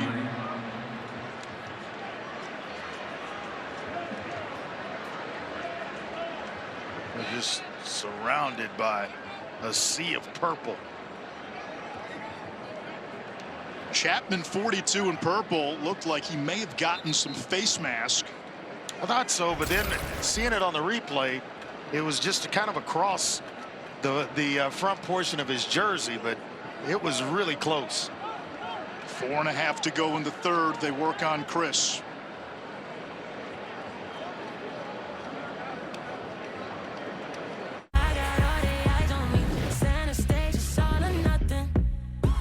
Don't freak out, but you can get 50% off. We watched the replay. Chapman, 42, might have grazed the face mask, but never grabbed it. Got the jersey. Chris left the game. Donovan Smith, who began the season as the starter and was the starter last year, enters the game for the first time today, and he picks up about 8 yards on 3rd and long. It sets up 4th down, and Liam Doherty and the punting team will come on. Yeah, being very careful on this end of the field, and they're going to allow a cold quarterback to make a mistake, even though he has a ton of experience coming in ice cold. He'll punt and play defense here. Richardson waits inside his own 35. Retreats to the 26, hit immediately. That's Carter with the special teams tackle as we check in with Zubin. Well, Anish, post-Luka, it's been okay. Malik Williams was awesome in his debut. He's looking good yet again. They've cut into it, Syracuse by 7 in Vegas. We'll keep you up to date. UNLV, one of the great stories of the early season, and the whole Matthew Sluka affair, I think, has sort of cast a shadow on what has been a tremendous story for a program that hasn't had this kind of success. What they put up since last Randall week Cunningham Sluka? was the QB. What they put up without him last week, 50 plus. Sluka decided certain needs weren't met. That one was caught by Richardson. He coughs it up, and Houston gets the ball back. That was a catch. It looked to be a football move, and a fumble. 3rd turnover for TCU. Definitely a fumble. And you don't see that much out of J.P. Richardson. Usually sure-handed, protects the football. They put it in his hands a lot. They're trying to get some extra yards and do a heck of a job. It's McLaurin who punches it out, and the big fella, Carlos Allen, pounces on it.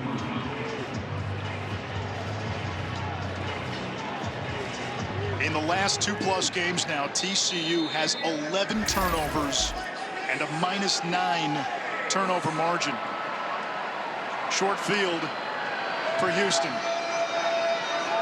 Chris is back in there, a little trickeration. Wow, Jaden York with his 5th catch. Junior from Austin by way of Texas Tech. Bud Clark coming up big time from the TCU secondary. A little trickeration going on, but it didn't fool Bud Clark. Clark, one of the veteran leaders on the back end of that defense, a captain. 8 career interceptions.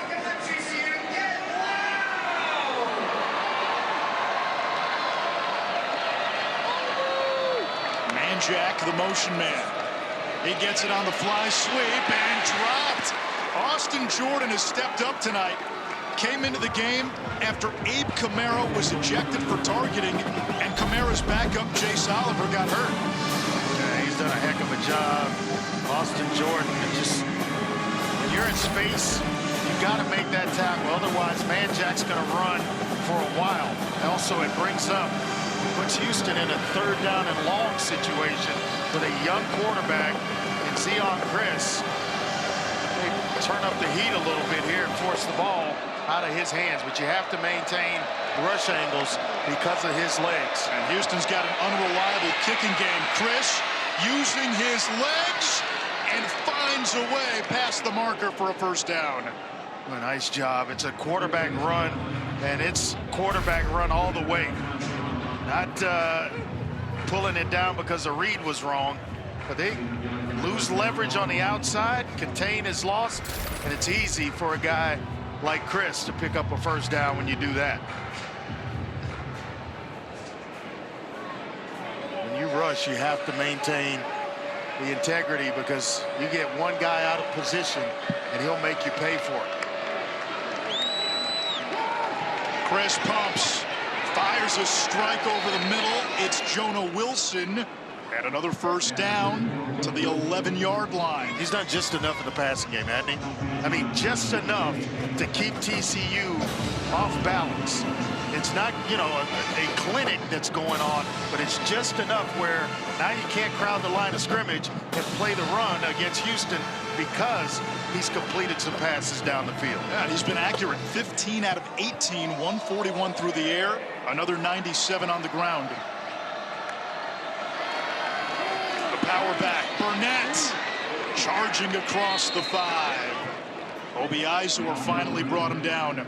Maybe they can pick up a 1st down just inside the 1-yard line or just outside the 1-yard line. But in Big Burnett going downhill, they have missed his physical presence in the running game. 2 tight ends into the game, Carr and York.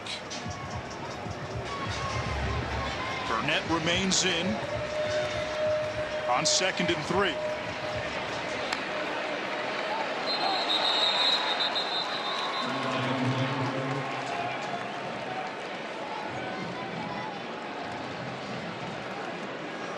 False start. Offense number 66. 5-yard penalty. 2nd down. Peyton Dunn, the left guard, who had to shift over earlier for Hunter and play some center because he was injured. Now back at his normal spot, and just a little bit of a flinch when he sees Johnny Hodges getting ready to blitz from that linebacker spot. Run it That's down. the end of the 3rd quarter. Get us to the 4th quarter, Anish. TCU has won 9 in a row against Houston. The Cougars' last win against TCU came in '92. Their last win in Fort Worth came when Andre Ware was playing quarterback.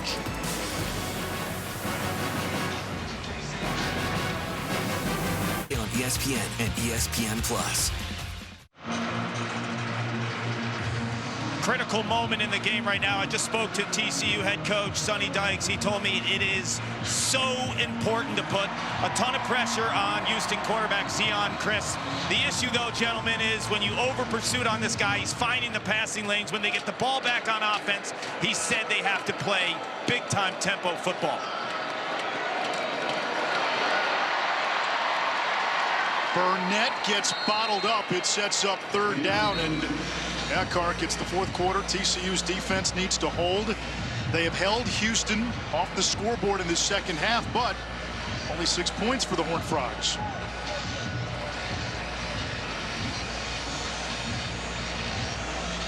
Now the worry if you're Houston, Andre, their kicking game has been up and down. Joseph Kim began the year as the starter, was shaky. Had gone back to Jack Martin, who was... He's been steady tonight. Yeah, steady tonight, but 8 of 14 last year. That's not going to get it done. It's 4th down, and Houston will have to kick. That play call, they're playing for the field goal. Don't want Zion Chris to make a mistake. So they're just going to hand it off to the big back Barnett, live with the result. And if it doesn't get you inside the 1 for a 1st down, you're going to line up and take a field goal attempt here. And that's a small win for TCU. Yeah, it keeps it a 2-score game regardless of outcome. Martin hit from 34.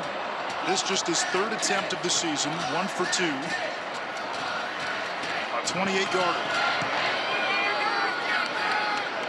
27-12. Houston looking for its first conference win of the season. Willie Fritz's first Big 12 win. Time for tonight's American Express game track. And Zion Chris having a magical night. Only 3 misses in the passing game. 141 yards, and obviously the touchdown pass. Broke a 71-yard run as well for a touchdown on the ground, and about 97 yards rushing. He's having some kind of evening. But it's still a long way to the finish line. TCU's offense can score in an eye blink. And it has to be of a concern right now if you're Houston, that you don't want TCU to got to score quickly here. If they go down, put one on the board here, we got a game. It is game on. TCU would need a touchdown and another touchdown with the 2-point conversion to tie. And that last Houston, the last 2 games that they've been shut out in, no takeaways. Tonight, already 3, 2 interceptions and a fumble recovered.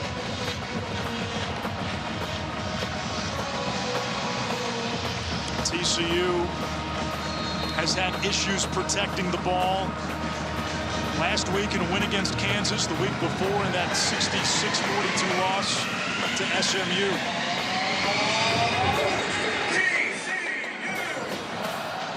Bailey from the 5.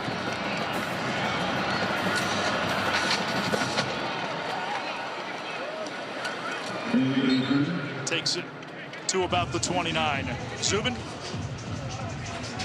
Anish, I got a couple for you here. Haj Malik Williams, I know you and Andre were talking about it, what he's been able to do after Sluka. Look at this, re-corralling the snap, taking it in, and just like that, we are tied in Vegas after Syracuse had jumped out to the lead. A lot of up, a lot of down for Dylan Gabriel. Last time we showed it to you, he was running one in, but this is going to be his 2nd pick of the night. Spartans are keeping it close in Eugene. Back to you. The well-traveled Dylan Gabriel. Yeah. Quick screen, Bailey. Out of bounds across the 35. Boy, what a block by Besh on the outside. I mean, just holding the point of attack. That's unselfish. I love that when receivers throw blocks out on the edges. Here comes big Mr. Strong into the game, and Houston subbing.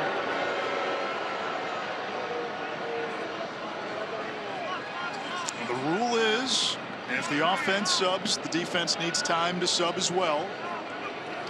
Houston taking a lot of liberty with that. Cook. Lost to, yeah, I think he's going to be maybe a yard shy here, 3rd down. Just barely shy. You got to think, 4th quarter, approaching 12 minutes. It's 4-down territory from here to the house for TCU. Now the run game, which seemed to be better in the 4th quarter against Kansas, really hasn't been there much of the night for TCU. Cook has had a few nice runs. But again, when you're down, as Houston knows, it's hard to commit to it. Houston subbing pretty much every play. It's been either Strong or Mack at that defensive end spot. Hoover comes under center. They give it to Cook, and he gets enough. Kentrell Webb thought he had him stopped, but it's going to be a 1st down for TCU. Cook has had a nice evening himself in his own right. Good tough short yardage run there. That was the first third down conversion of the evening for TCU. 1 for 7. Again, the slow sub. It eats away at the clock. 4-man rush. Hoover maneuvers the pocket. Flag down as Hoover gets to the line of scrimmage. Jamal Morris brought him down. It's going to be a face mask. Maybe against Strong. Personal foul. Face mask. Defense number 25. 15-yard penalty. Automatic first down. And Jamal Morris. Once Hoover comes back, yeah, it definitely got him around the face mask area. And also tugged on it a little bit as well. That puts TCU inside the 45 of Houston. Back to the ground game. Hain for a tough yard.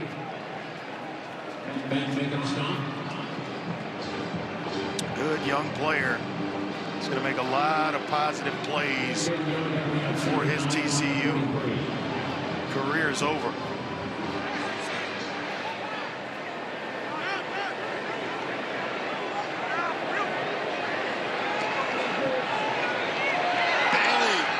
Incomplete, covered by Webb. It'll bring up third down. And Webb, one of those players that came to Houston with Willie Fritz. It's one heck of a break on the football. And I thought he was getting ready to go to the house when you could see it coming, that he was going to get there and at least knock the ball away. Hoover's been intercepted twice tonight. 200 yards below his season average in passing. 4-down territory. Here comes the blitz. Hoover looking for Besh off his hand on the drag. And it brings up fourth. When he got pressured there and forced the ball out of his hand a little bit faster than he wanted.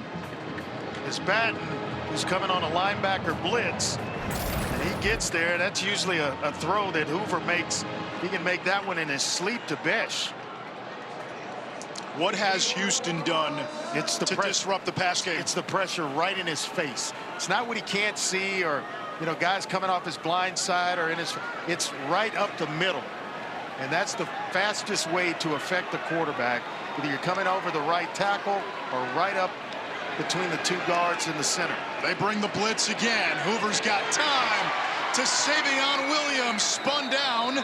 This will depend on the spot. And he gets the forward progress for the first down. Boy, that's a veteran wide receiver knowing where to get to on the field, so where if I catch this and they tackle me immediately, I've already got the first down. That's a heck of a job by Williams. Now TCU going quickly.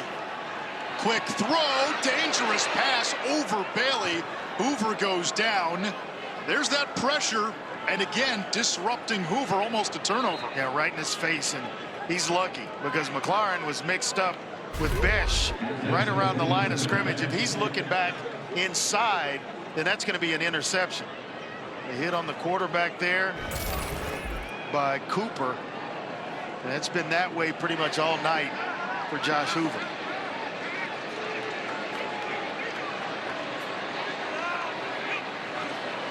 Low snap. Hoover steps up. Williams again driven down by McCutcheon. Paul? Yeah, Hoover's been tough. He's been getting knocked down all night. And his dad, Alex, was a Colorado State linebacker, played in the NFL. He taught him toughness. And he told me this week when he was a young kid, he played in a baseball game and he thought he had a thumb problem. And his dad said, "You're playing the entire time." The next time they had a little break after the tournament, they went to the hospital, got an x-ray. The thumb was broken, and he learned how to play with pain and play hurt as a young buck. Yeah, he's a leader. Fires to Besh. Breaks a tackle. Touchdown, TCU. And just like that, the Horned Frogs are right back in this thing. Well, we talked about the strength of Besh. Right there, it's on full display. You got about 3 white jerseys around Besh, and when he catches it, nobody can bring him down because he's just too strong when he's on the move. He has been statistically one of the best receivers in America this season. We mentioned, started at LSU, led the Tigers in receptions as a freshman in a receiving room full of NFL talent. Injuries the last couple of seasons, healthy and thriving. Yeah, a little crossing route to Besh. Hoover's on time with it. The second effort by Besh gets him in the end zone. And here come the Horned Frogs. Well, we got a good one here, too. TCU has made it a one-score game. Now the Horned Frogs will turn to their defense as Houston brings it out to the 25. The SEC on ABC with a triple header on Saturday at noon. Number 9 Missouri to College Station to take on a top 25 Texas A&M team. Auburn visits number 5 Georgia. Dogs coming off that barn burner against Bama. And 4th-ranked Tennessee visiting Arkansas, and that vaunted rushing attack for the Razorbacks. Looks like Donovan Smith is in the game for the Cougars. Not sure if Zion Chris is hurt or not, or what's going on. This is a surprise, especially the way Chris has played. We saw him go down earlier in this half. Zone read. Big hole. Sanford, who leads all Big 12 running backs in rush yards after contact, didn't get touched for a while and gets out to the 39. Doesn't matter who plays quarterback. Your offensive line's opening up holes like that, and guys are able to run through them. Chris on the sideline. Donovan Smith began the season as the starter last week. He and Chris alternated series against Iowa State. Here's the pitch. Sanford crunched east of the 43-yard line. Yeah, but I like the run there because of what he did. That was no hesitation in terms of getting up the field. He didn't stop his momentum. Otherwise, he would have been held to about maybe a half-yard gain. Took what was there and gave him 4 and bring up second down and medium. You're right on schedule. A tale of two halves for Houston offensively. Smith will throw. Able to complete. First down. Bumped out of bounds by James. Catch made by Devin Williams, who had a touchdown earlier in the game. Yeah, it's a lesson for a lot of young players. You never know when your number is going to be called. And Donovan Smith has sat for the majority of this game, with the exception of maybe one snap. In crunch time, you're being asked to deliver a drive to help your team win. And he is in the ball game under center for the Cougars. He's had some big games. Yeah, he has. Veteran of the Big 12 with Texas Tech. Sanford zigzagging, gets the edge with a burst. First down, Houston. Where he had Austin Jordan had him dead to rights, and the speed of Sanford to just pull away. I mean, you got 14 who had an angle, and he just eats it up. He's able to turn the corner, and not only turn the corner, but pick up the first down. That's a heck of a play by Sanford. How about this drive being orchestrated by Donovan Smith? 6'5", 240 from Las Vegas, Nevada. Throw. It's caught by Williams near the sticks. Kark. Watching Zion Chris on the sideline. Trainers were working on his right forearm, massaging that area, and I'm watching him throw, though. He's zipping the ball right now to his receivers on the sideline. His helmet's on, and he looks like he could be ready to go back into this ball game. He's been a bright spot, Andre. He's played fantastic tonight. He has, and he's taking care of the ball, Kark. The speed and the ability to make guys miss, second to none as a quarterback.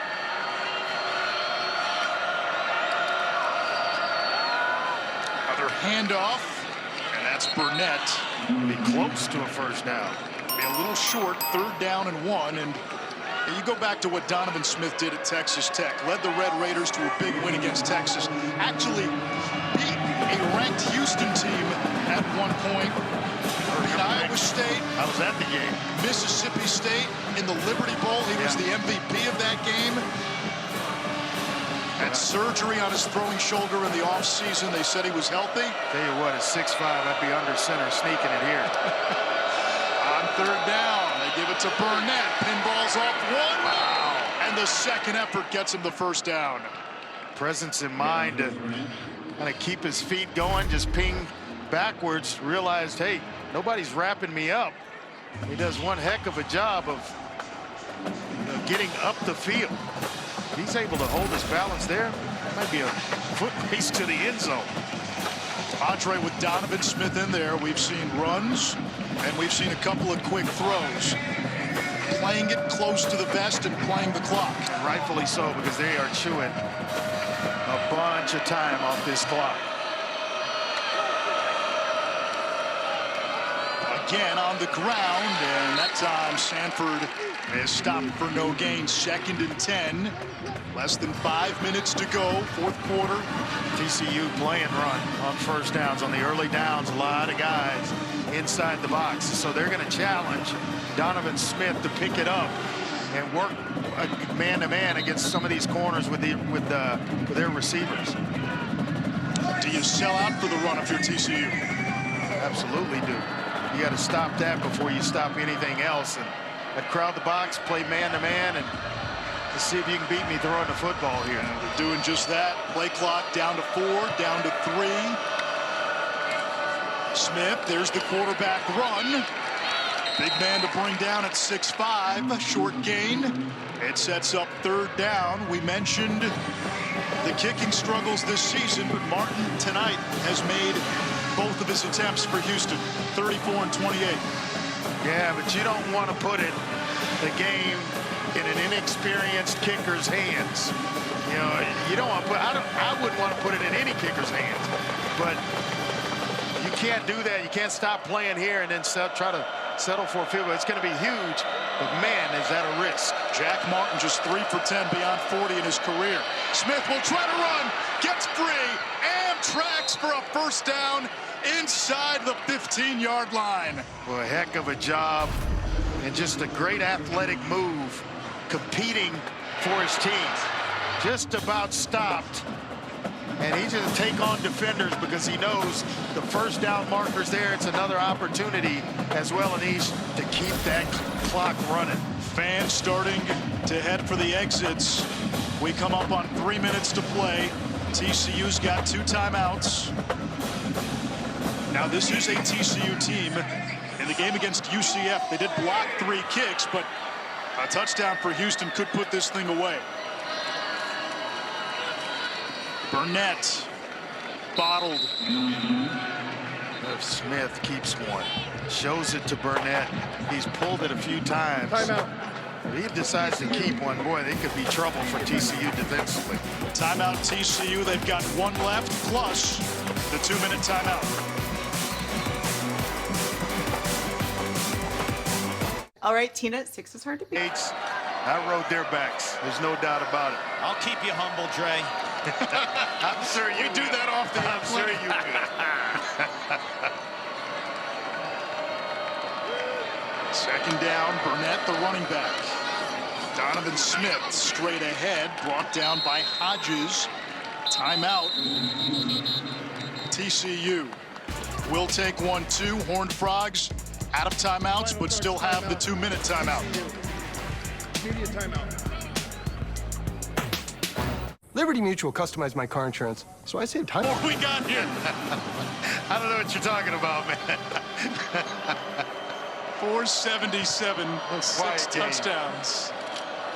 Third down, Donovan Smith will rumble straight ahead. Nice. And it sets up a chip shot for Jack Martin, who's 2 for 2. And in his career, we mentioned, beyond 40, 3 for 10. Inside 40, 8 for 8 lifetime, including today. I wonder if they know it's fourth down. The offense still on the field, maybe going to burn some clock here and take it down to the right around the 2-minute timeout, but they're in no hurry. Or it's 4th and 5. He may just try to draw them off sides. Maybe, but you got to be careful that you don't forget about that and the ball snapped or a delay of game.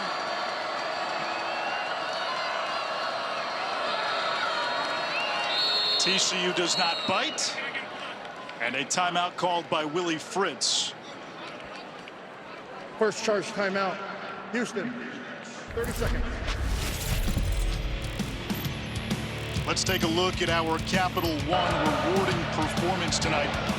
Zeon Chris got the start, got banged up a little bit, so Donovan Smith is coming late.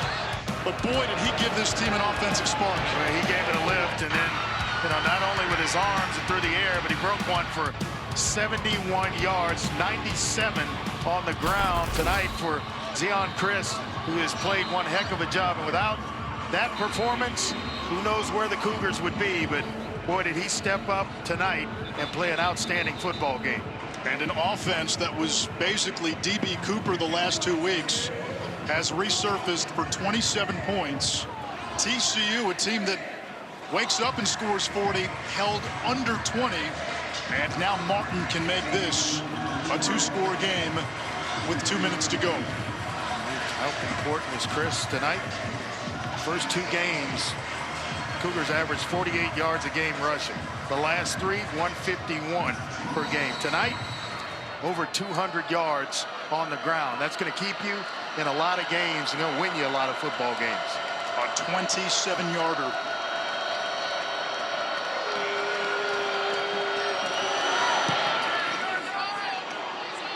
And Martin puts it through. Houston takes a 2-score lead. We're at the 2-minute timeout, and TCU out of timeouts. I wish we could watch the college football games we actually care about. College football primetime presented by Ram Trucks. Houston, more than a 2-touchdown underdog entering tonight. They've got an 11-point lead. How'd they do it, Andre? Yeah, penalties. On that play, it led to a touchdown, then he came right back. That's the touchdown that led to a nice strike from Zeon Chris. Another interception. These are Cougars to points. So it's been penalties, turnovers, then the fumble. They force another turnover, leads to a field goal. They have capitalized anytime they've been given a second chance or on a turnover. Now TCU needs 2 scores. They're out of timeouts, and we're past the 2-minute timeout. And that will be a touchback. After the game on SportsCenter, Heisman hopefuls through the first month of the year. Aaron Rodgers and the Jets take on the undefeated Vikings, led by former Jet Sam Darnold, plus the WNBA semifinals. It's the Liberty and the Aces. All right, Andre, if you're TCU, you need 2 scores. You get a couple of plays. Do you kick the early field goal and then onside kick?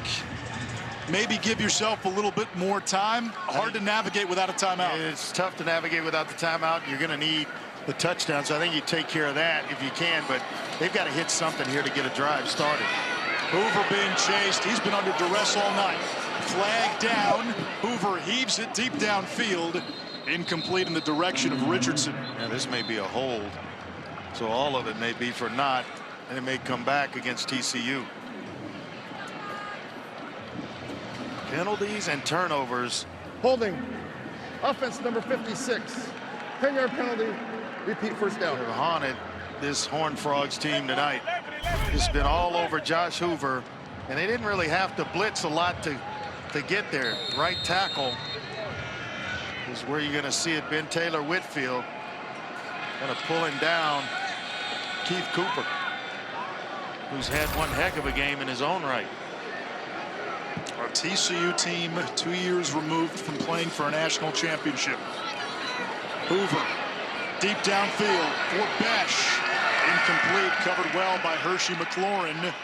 It's going to bring up 2nd and long. Well, McLaurin's had a big game. So has Halsey, who was back there in coverage as well with him. They have held up. We thought, how can you stop this TCU offense with this group of receivers? With Besh, McAllister, Richardson, and Williams, and this Cougar secondary, they've answered the test tonight. We said it early in the game. This Houston defense has been pretty good. They've been worn down in games because most of the year the offense hasn't been able to stay on the field. Not the case tonight. Another catch for Richardson, and he's got a nice chunk of yards to set up a much more manageable third down. Yeah, the early interception really helped, and that kind of gave them some confidence, the Cougars, and it allowed the defense to rest a little, a whole lot. That's something they're not used to. Over the middle, that's Noel, upended at the 44. First down, TCU. That will momentarily stop the clock with 1:09 to go. I would not want to be a receiver and you get to the third level of the defense, and there waits A.J. Halsey. To the sideline. 9th catch for J.P. Richardson, a career high, and closing in on a career high in receiving yards. More importantly, he gets out of bounds to stop the clock. Just under a minute left, and you've got to score in a hurry, being down by 11. They have a strong-footed freshman kicker, Kyle Lemmerman. If you're thinking, if you get into field goal range, kick, and then onside kick, knowing you need a touchdown and a field goal at least. You're down 11. Hoover lost the football.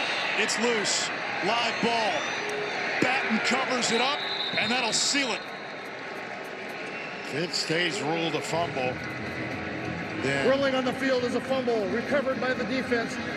First down, Houston. And it'll do it with no timeouts left for TCU.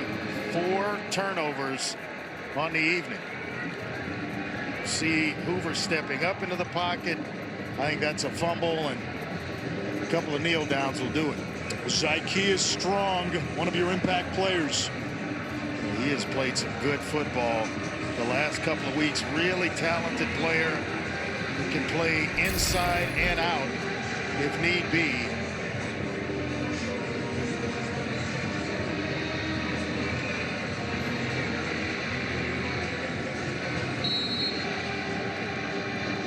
I'm not sure a lot of folks saw this outcome as a possibility after Houston went scoreless the last 2 weeks in losses to Cincinnati and Iowa State.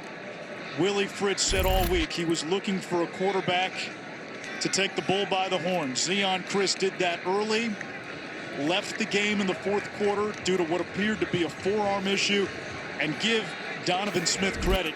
Comes in, he was ready off the bench, ready to play, engineers the drive to put the game away.